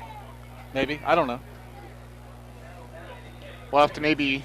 All right. So if coach is out there watching. Yeah, he'll be watching. The defensive coach will be watching this broadcast, just so you know. He watches. I mean, Old coach. Tony Shipman? Yeah, Shipman. Somebody can Message me real quick what that was. You think Tony still got my number? So handoff there to McGowan. Gowan's got a nice lane to go through on He's left going to side run there. ahead, and he's in for a Bloodhound touchdown. 31 yards. And the Bloodhounds are blowing the game open now. And now we will get that accelerator clock. I didn't jinx it this time. Yet.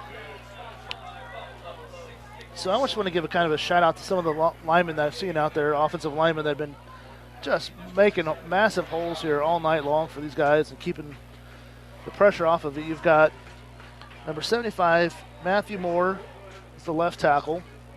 Number 53, Daniel Soklik.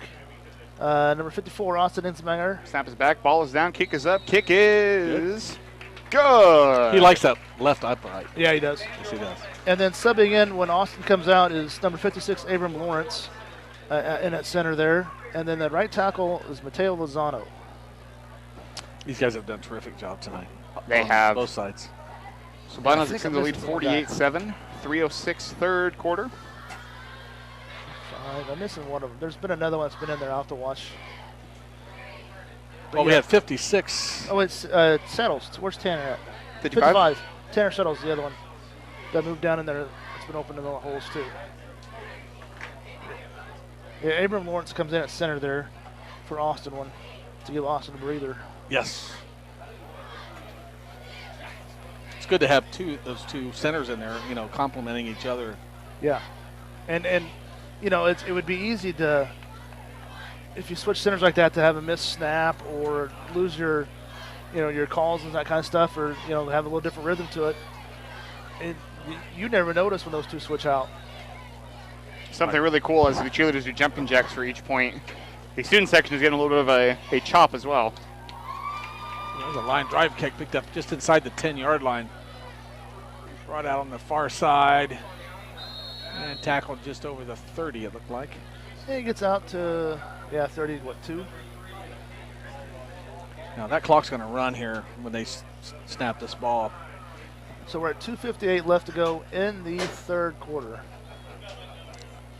Here comes some of our special team guys, 57, 23, 9, 26. Still don't know who 26 is.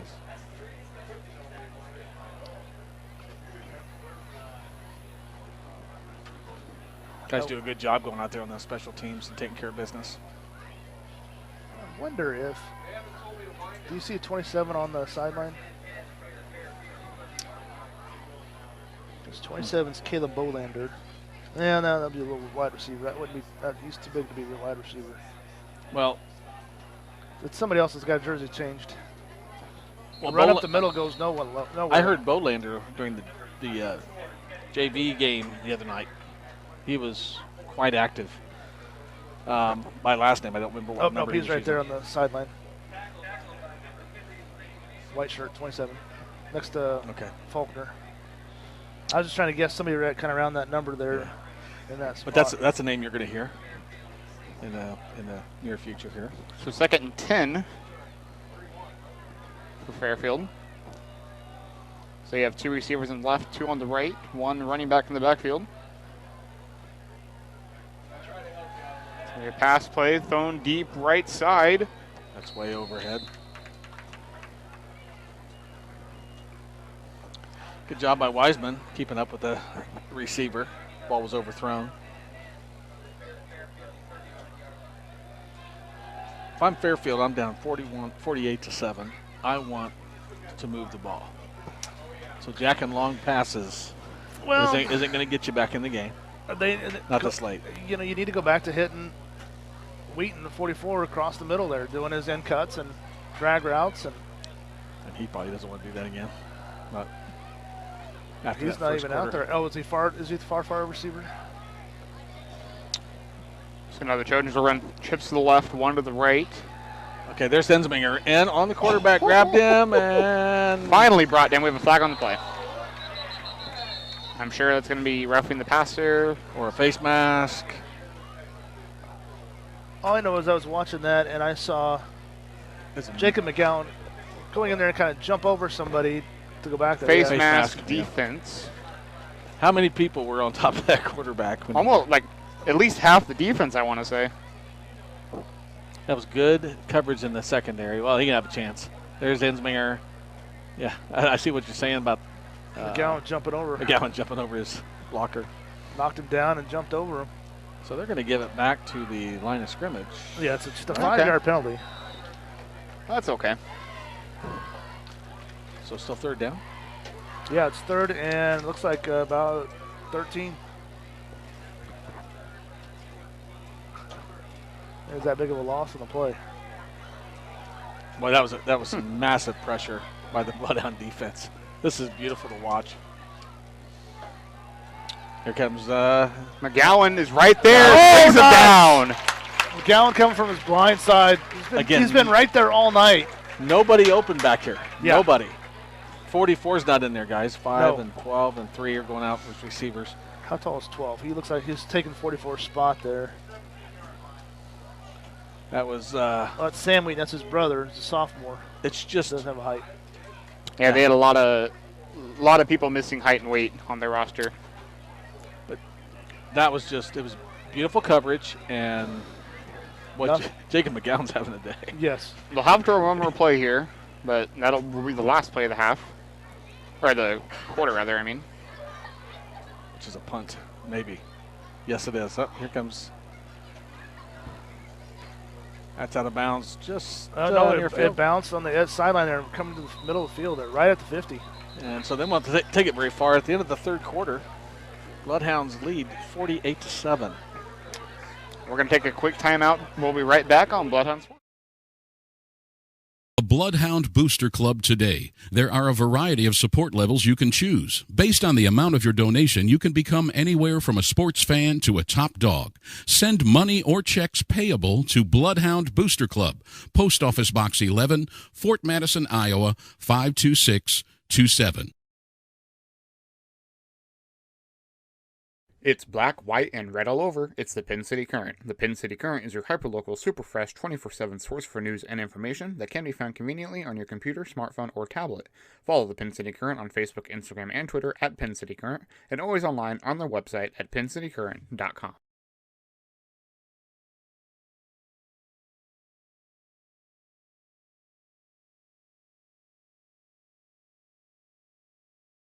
Lee County Bank is proud to support the Fort Madison Bloodhounds. Bank when and where it's convenient for you.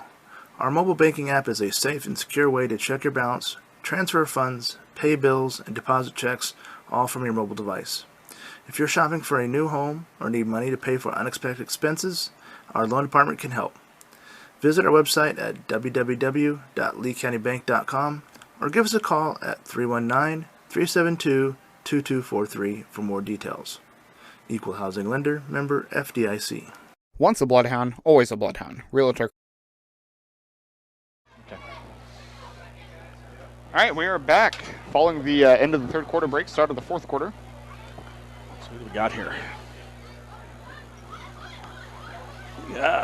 We've got some new personnel getting ready, potentially. Yeah, Landis Williams still as quarterback. You got McGowan in the backfield. Still got Tate out there, Tate and Kane Williams on this side for the receivers. Wiseman's on the line, slot back there. Well, that's a different little play there. Oh, coming that's across. nice. Haven't ran that for a couple years. Williams goes in motion there, and Kane Williams got the right sideline there. And Kane's going to go all the way for a touchdown. That was nice, guys. That was we used to run that play several years ago. Yes. The receiver would come in motion, they'd snap it, and then just toss it, to him. little pitch, flip to him there. He goes around the side there. That's a pass. Yeah. And we haven't done that for, it's been a year or two since we ran that play. That's beautiful. Got that Williams to Williams connection. That's beautiful. Brother to brother. That's the shortest pass that There you go. he'll have to make all season. Well, and you got touchdown. Kane is so quick, getting around the corner, and And then he made a making nice some of those- cutback right at the about 20-yard line there and got in to get free. So Xander Wellman now. Snap is extra back. point. Ball is down. Kick is up. Kick is good. Again, the delay. You're right there. You're looking at it. You see it go over. Go up. Hands. So 55-7. I got to give the officials a hard time. You Come on do? now. You do? Okay. All right. Yeah. That's in your DNA. Yeah, I get get it. We've got a resident official right here, Bill Kester. Well, not football, though. But still an official. Yeah. I think that's And maybe I'd part give of the him reason. just as hard a time. Yep. I'd give him a hard time. Why do you think I didn't do many softball games here? No, just too many baseballs to do. It'd have been fun. I got to do some baseball here in Fort Madison this year. So, yeah, Tim, you'd have been over my shoulder saying it a little loud so I could hear you, right? Oh, yeah, just enough. Actually, Lori would have been the one that would have been just Oh, yeah. chipping at the side there at you a little Oh, bit. yeah. She Yeah. loves to mess with you, If she's listening right now, she's going, yeah, that's right, yeah. especially when you do a couple of the JV basketball games. Oh, my goodness. She had fun with that. Between that and Lee Cash. Okay, we'll name a few names. Yeah. Okay, Good times. good times. And you hear it. 55-7. All right, Having fun? Are you having fun? Who are we doing having the kick here? Nathan Bowen. Okay. We're doing kicking off here. We're giving the leg a break for a little bit. He's been active tonight. That leg. Nice kickoff there. Let's think about the 15. Oh, Gavin Wise with a beautiful tackle. Nice tackle, Gavin. That was textbook right there. You're going to save that, replay that several times. That's the film you put on for how to make a tackle in the open field. Okay, so 11:41 to go, fourth quarter here. Having fun, Nick? Oh, Wanna yeah. Make sure he's having fun. Oh, yeah. Welcome Tim back, and then to the booth. It's and been fun. Hopefully that'll keep him in here the whole time. Somebody needs to turn their lights off over there. A little bright. Yeah. That's looking right into the. And I know we don't go by Southeast Conference for football, but whenever you can beat Southeast Conference teams, no matter what sport, it's extra fun. Now we have a quarterback keeper, goes up the middle. Oh, that's a missed Allen's tackle got there. a big couple missed tackles there. He's going to get 15-yard gain on that. At 57 there. Brant Booten on the tackle. Number 25 comes in for the Bloodhounds. That's Brody Cashman. Speaking of lead right there, his son, Brody. Yep. He was flying around the field pretty well during the JV game the other night. His name got called quite a bit. So yeah, welcome in, Brody. Have a little fun here. Try to get some more names for you as we got kids subbing in here. Again, quarterback's going to keep it right up the middle. Oof. Breaks 2 tackles and then gets hit. Somebody came up from the secondary there. Let's see. 10 and 1. Mikey DePrima and Leaf Boating. Leaf Boating come in from the secondary there and laid a hit on right at the yard marker.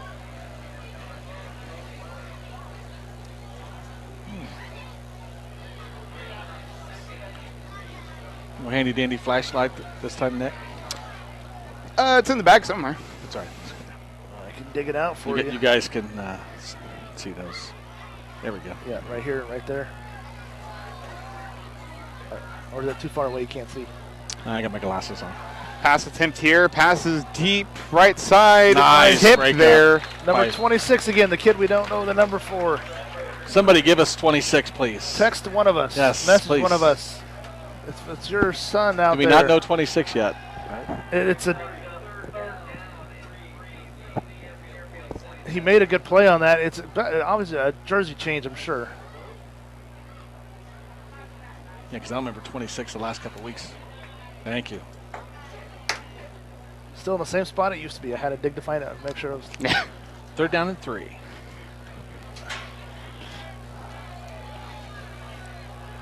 You know, this is a 2-down territory for Fairfield, but we're down to almost 9 minutes. So Quarterback keeper again. He's going to rush forward for a first down for the Trojans. Tackle by number 50 for Bloodhounds and Brody Cashman come in and finish that off also. Out of way, Brody. Yeah, 25. Brant Boot was in there. Ike Thatcher. Okay, Caleb Bolander come in, number 27 just now for the Bloodhounds. Where did you see that? Are you sure? He just came in. He's on the top side. Oh, there he is. Okay. Heard his name, like I said, during the JV game the other night. His name came up quite a bit.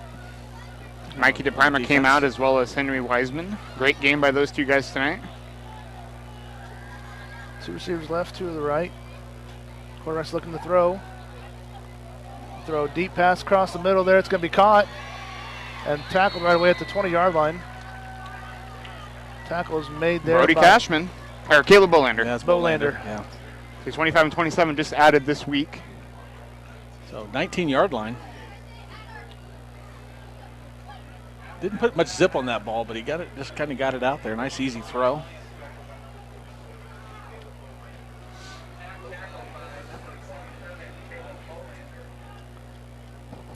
So 7:56. Miles Deere's out there, far to the far sideline there. You got Leaf Boating at the bottom of your screen. Christian Vincent, I think, on the line, 51. Is that right? Quarterback under pressure. Throws in the end zone, jump ball. That's a touchdown. Ah. It's a jump ball in the corner, and it was caught for a touchdown. And as you can tell, several of the people in the booth here, me included, feel that was an offensive pass interference push off there, but I don't have the flag to throw. We can bring you one, Tim. You can throw it from up here. I could get it out there. Those little flags have some weight to them. Those little flags have a little bit of weight. You can see them pretty good. So now kick is away. It's good. 55-14 now, 7:25 to go in the game.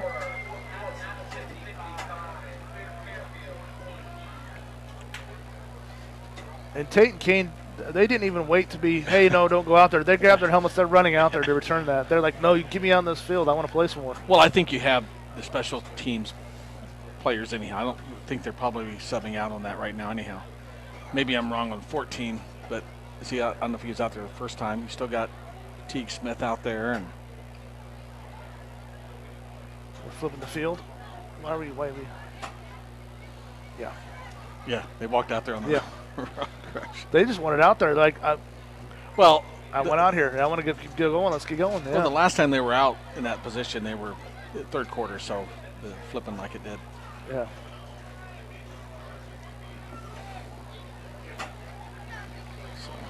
Both Tate and Kane have scored touchdowns tonight. Tate has a reception and a return, right?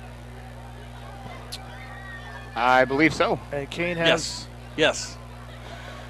Kane has that pass from the backfield. That was a long run. I think, does Landis have 2 on the ground tonight?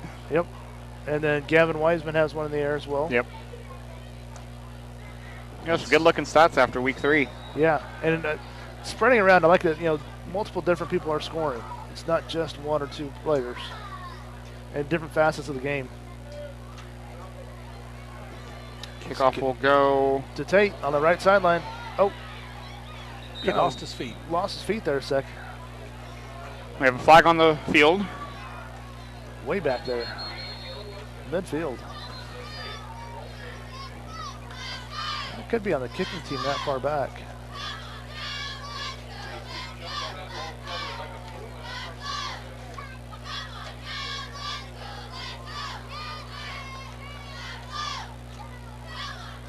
All right, what's the white hat going to signal here?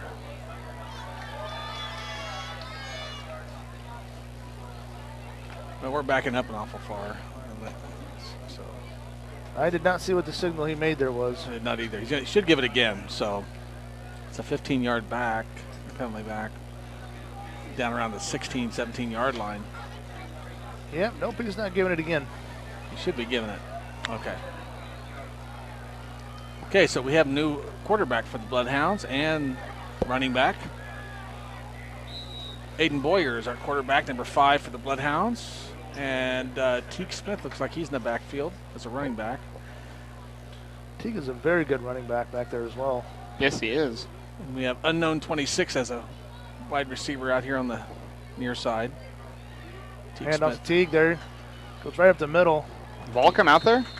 I don't think so. He is a downhill fly there. Definitely a downhill runner.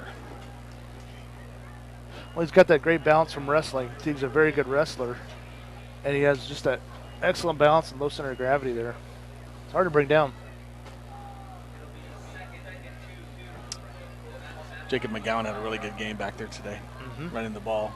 Plus on defense, he was just outstanding.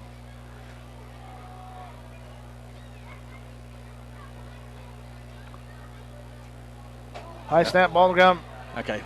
Teague picks it up and gets hit immediately. Oh, boy. Who brought up fumble? Who brought that up? Ball was out.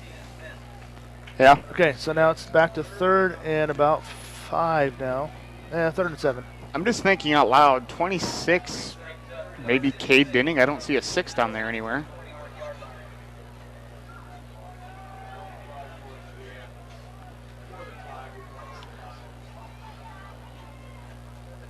See, Cade's listed at 5'6".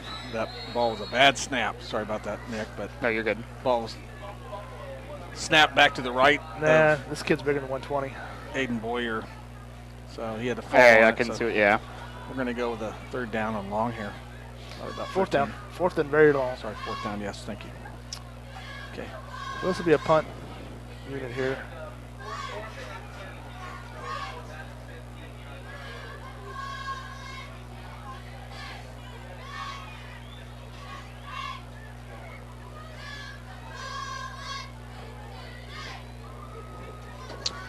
That was a quick punt, if you notice that. Xander booms that one. Oh, my goodness. It's going to be picked up at the 35 and tackled at the Teague 42. Smith. There's no slowing down on these guys. Teague Smith and Mike Prama both right there. And Teague Smith, the final hit.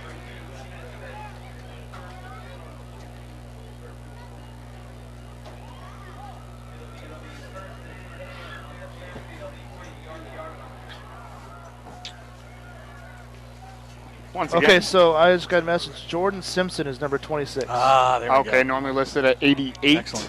Thank okay. you, Chris. Awesome. Chris Pennock with info for me there. That is a name we had missing tonight. Yeah. And Daniel Garcia sent me a message too. We got a run.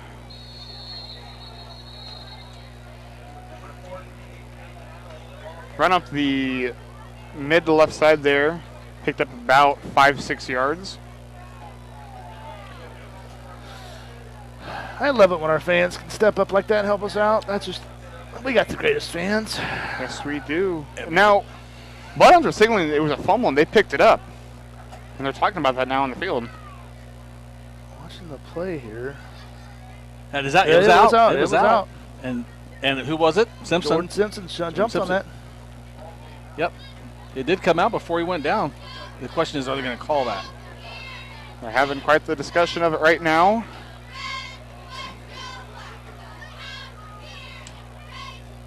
Mr. Simpson's a junior, 5'10", 150. That's, yeah, that works. They're gonna Trojan leave it, football.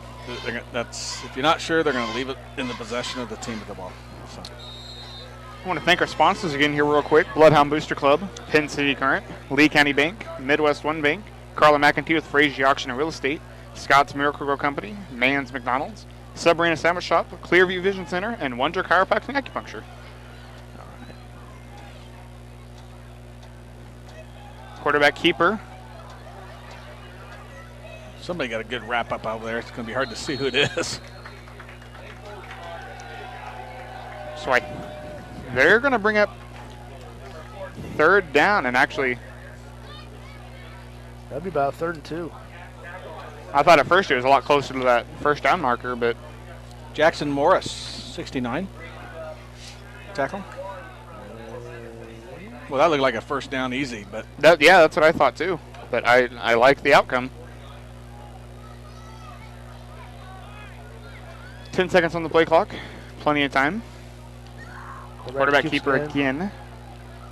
He's got to get just enough for that 1st down and stretch it out a little bit more. so that last play, Jackson Morris, sophomore, got a chance to get in there, got a tackle on that prior play. Morris is a senior. Senior. Is he? Yeah. Okay, yeah, misread. Thank you. 3:30 to go in the game. So you said that I was thinking I read that he was a senior, but so I want to double check myself. Well, even better. It's nice for these guys here that are going at it so hard in practice to get some quality time in here in this game.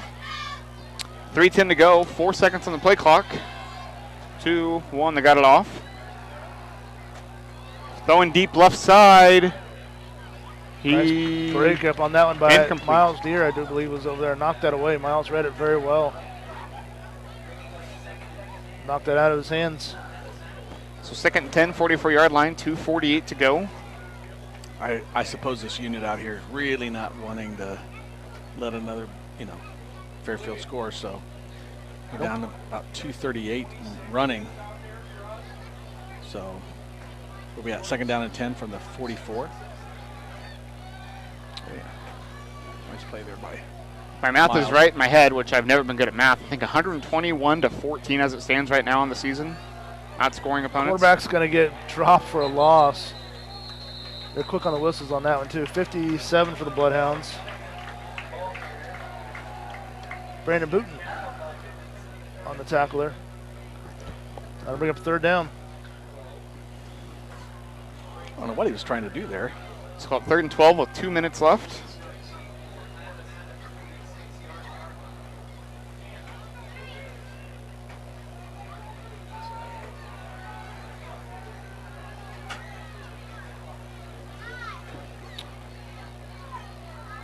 So on 3rd and long.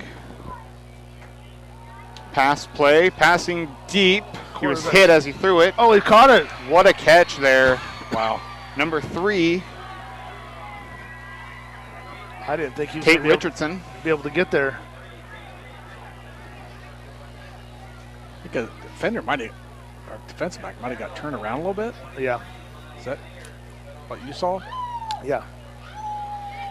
So 1:15 to go in the game now. 1st and 10 from the 20. Turnover time, guys. I agree. Another pass going for the end zone. Miles Deere on coverage. Incomplete pass. No flags. There's a little contact there. Yeah, I was afraid of the play. Especially after you kind of bump into him and the defender puts his hands up in the air. It's kind of like a oops. Well, it looked like Miles stopped, Yeah. and The receiver didn't. the receiver just kind of ran into him. 42 seconds and counting. That's where we say uncatchable ball. Yeah, I think it might have been what he did. Ball was overthrown. Are we down to one more play, probably? This might be the final play of the game, guys. Need to stop. You might just be right. Let's get us a stop. Hand They're off gonna the run. tailback. Oh, he ain't going nowhere. Nowhere. Okay, so that's just fitting if that is the last play. That's a team tackle there. Exactly.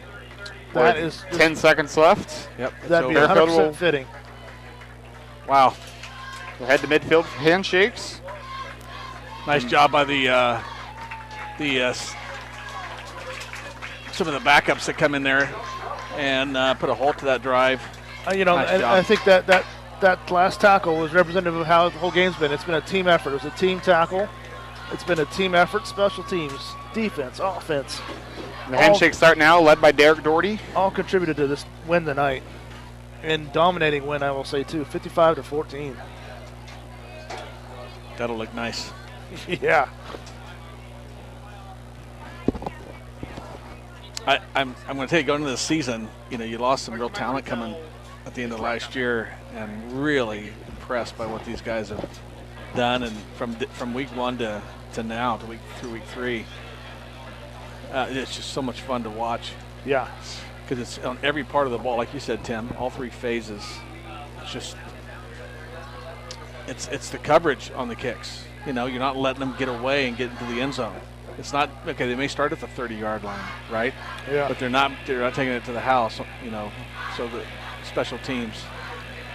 And then the defense is getting the stops. The offense is, and it's multiple players stepping up on the offense. Yeah. It's not just Landis running it, or it's not just him throwing it. It's multiple receivers. It's Well, you said earlier you started to name off who all scored tonight, yeah. and I'm going like, wow, we had a lot of different people score tonight. So next week, looking ahead, we will be in Washington. That'll be a really good test. Washington is always a powerhouse in football. We saw early at one point, it was a 13-8 game. Washington facing Clear Creek Amana, I think. Well, we went down to Washington last year, played against Deshaun, and he was electric Uh-huh. and made a big touchdown play. We were still in the game. Yeah. And we were a little bit overmatched overall, and you kind of saw that. I think it's going to be different this year. And that was a mud bowl, wasn't it? Again? No, this was a pretty good night. Was it a good night? Yeah, this was a good I night. I was having flashbacks to 2 years ago. See you up guys. there. And so, yeah, I remember Deshaun running one off for like 70 yards. Yep. See you guys. See you, buddy. Good job. See you. Nice job out there. Good job. So, well, I had fun tonight coming up here in the booth again. We'll step in here. Who knows? There might be a couple in the future here, a couple games I can swing around and get to. Oh, my goodness. I had a lot of fun. You know he's not staying out of here. He's not. He enjoyed this too much. Yeah, it was a lot of fun to have all three of us back up here tonight. And it is. A little easier on us, too. Well, I was going to say, when you have games like this, how can it not be fun and enjoyable? Very true. Compared to some of the games we used to have to go through, this is way better.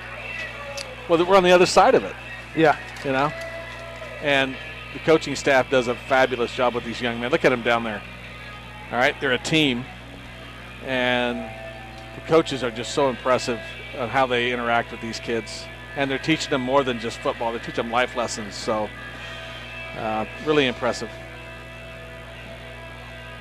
Once again, thank you to our sponsors, Bloodhound Booster Club, Penn City Current, Lee County Bank, Midwest One Bank, Carla McEntee with Frazier Auction and Real Estate, Scott's Miracle Grow Company, Mann's McDonald's, Submarina Sandwich Shop, Clearview Vision Center, and Wonder Chiropractic and Acupuncture.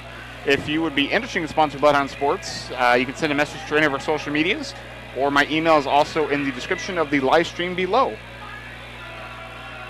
And thank you again to everybody who tuned in tonight. We at one point had over 200 people. So a huge shout out to everyone who watched, whether you're at home, maybe at the rodeo, around the country, wherever you may be. Appreciate you tuning in. So I think that's going to do it. On behalf of Bill Kester, Tim Wonder, I'm Nick St. Clair saying so long. Have a fantastic weekend, a fantastic week next week. And we will see you next Friday in Washington.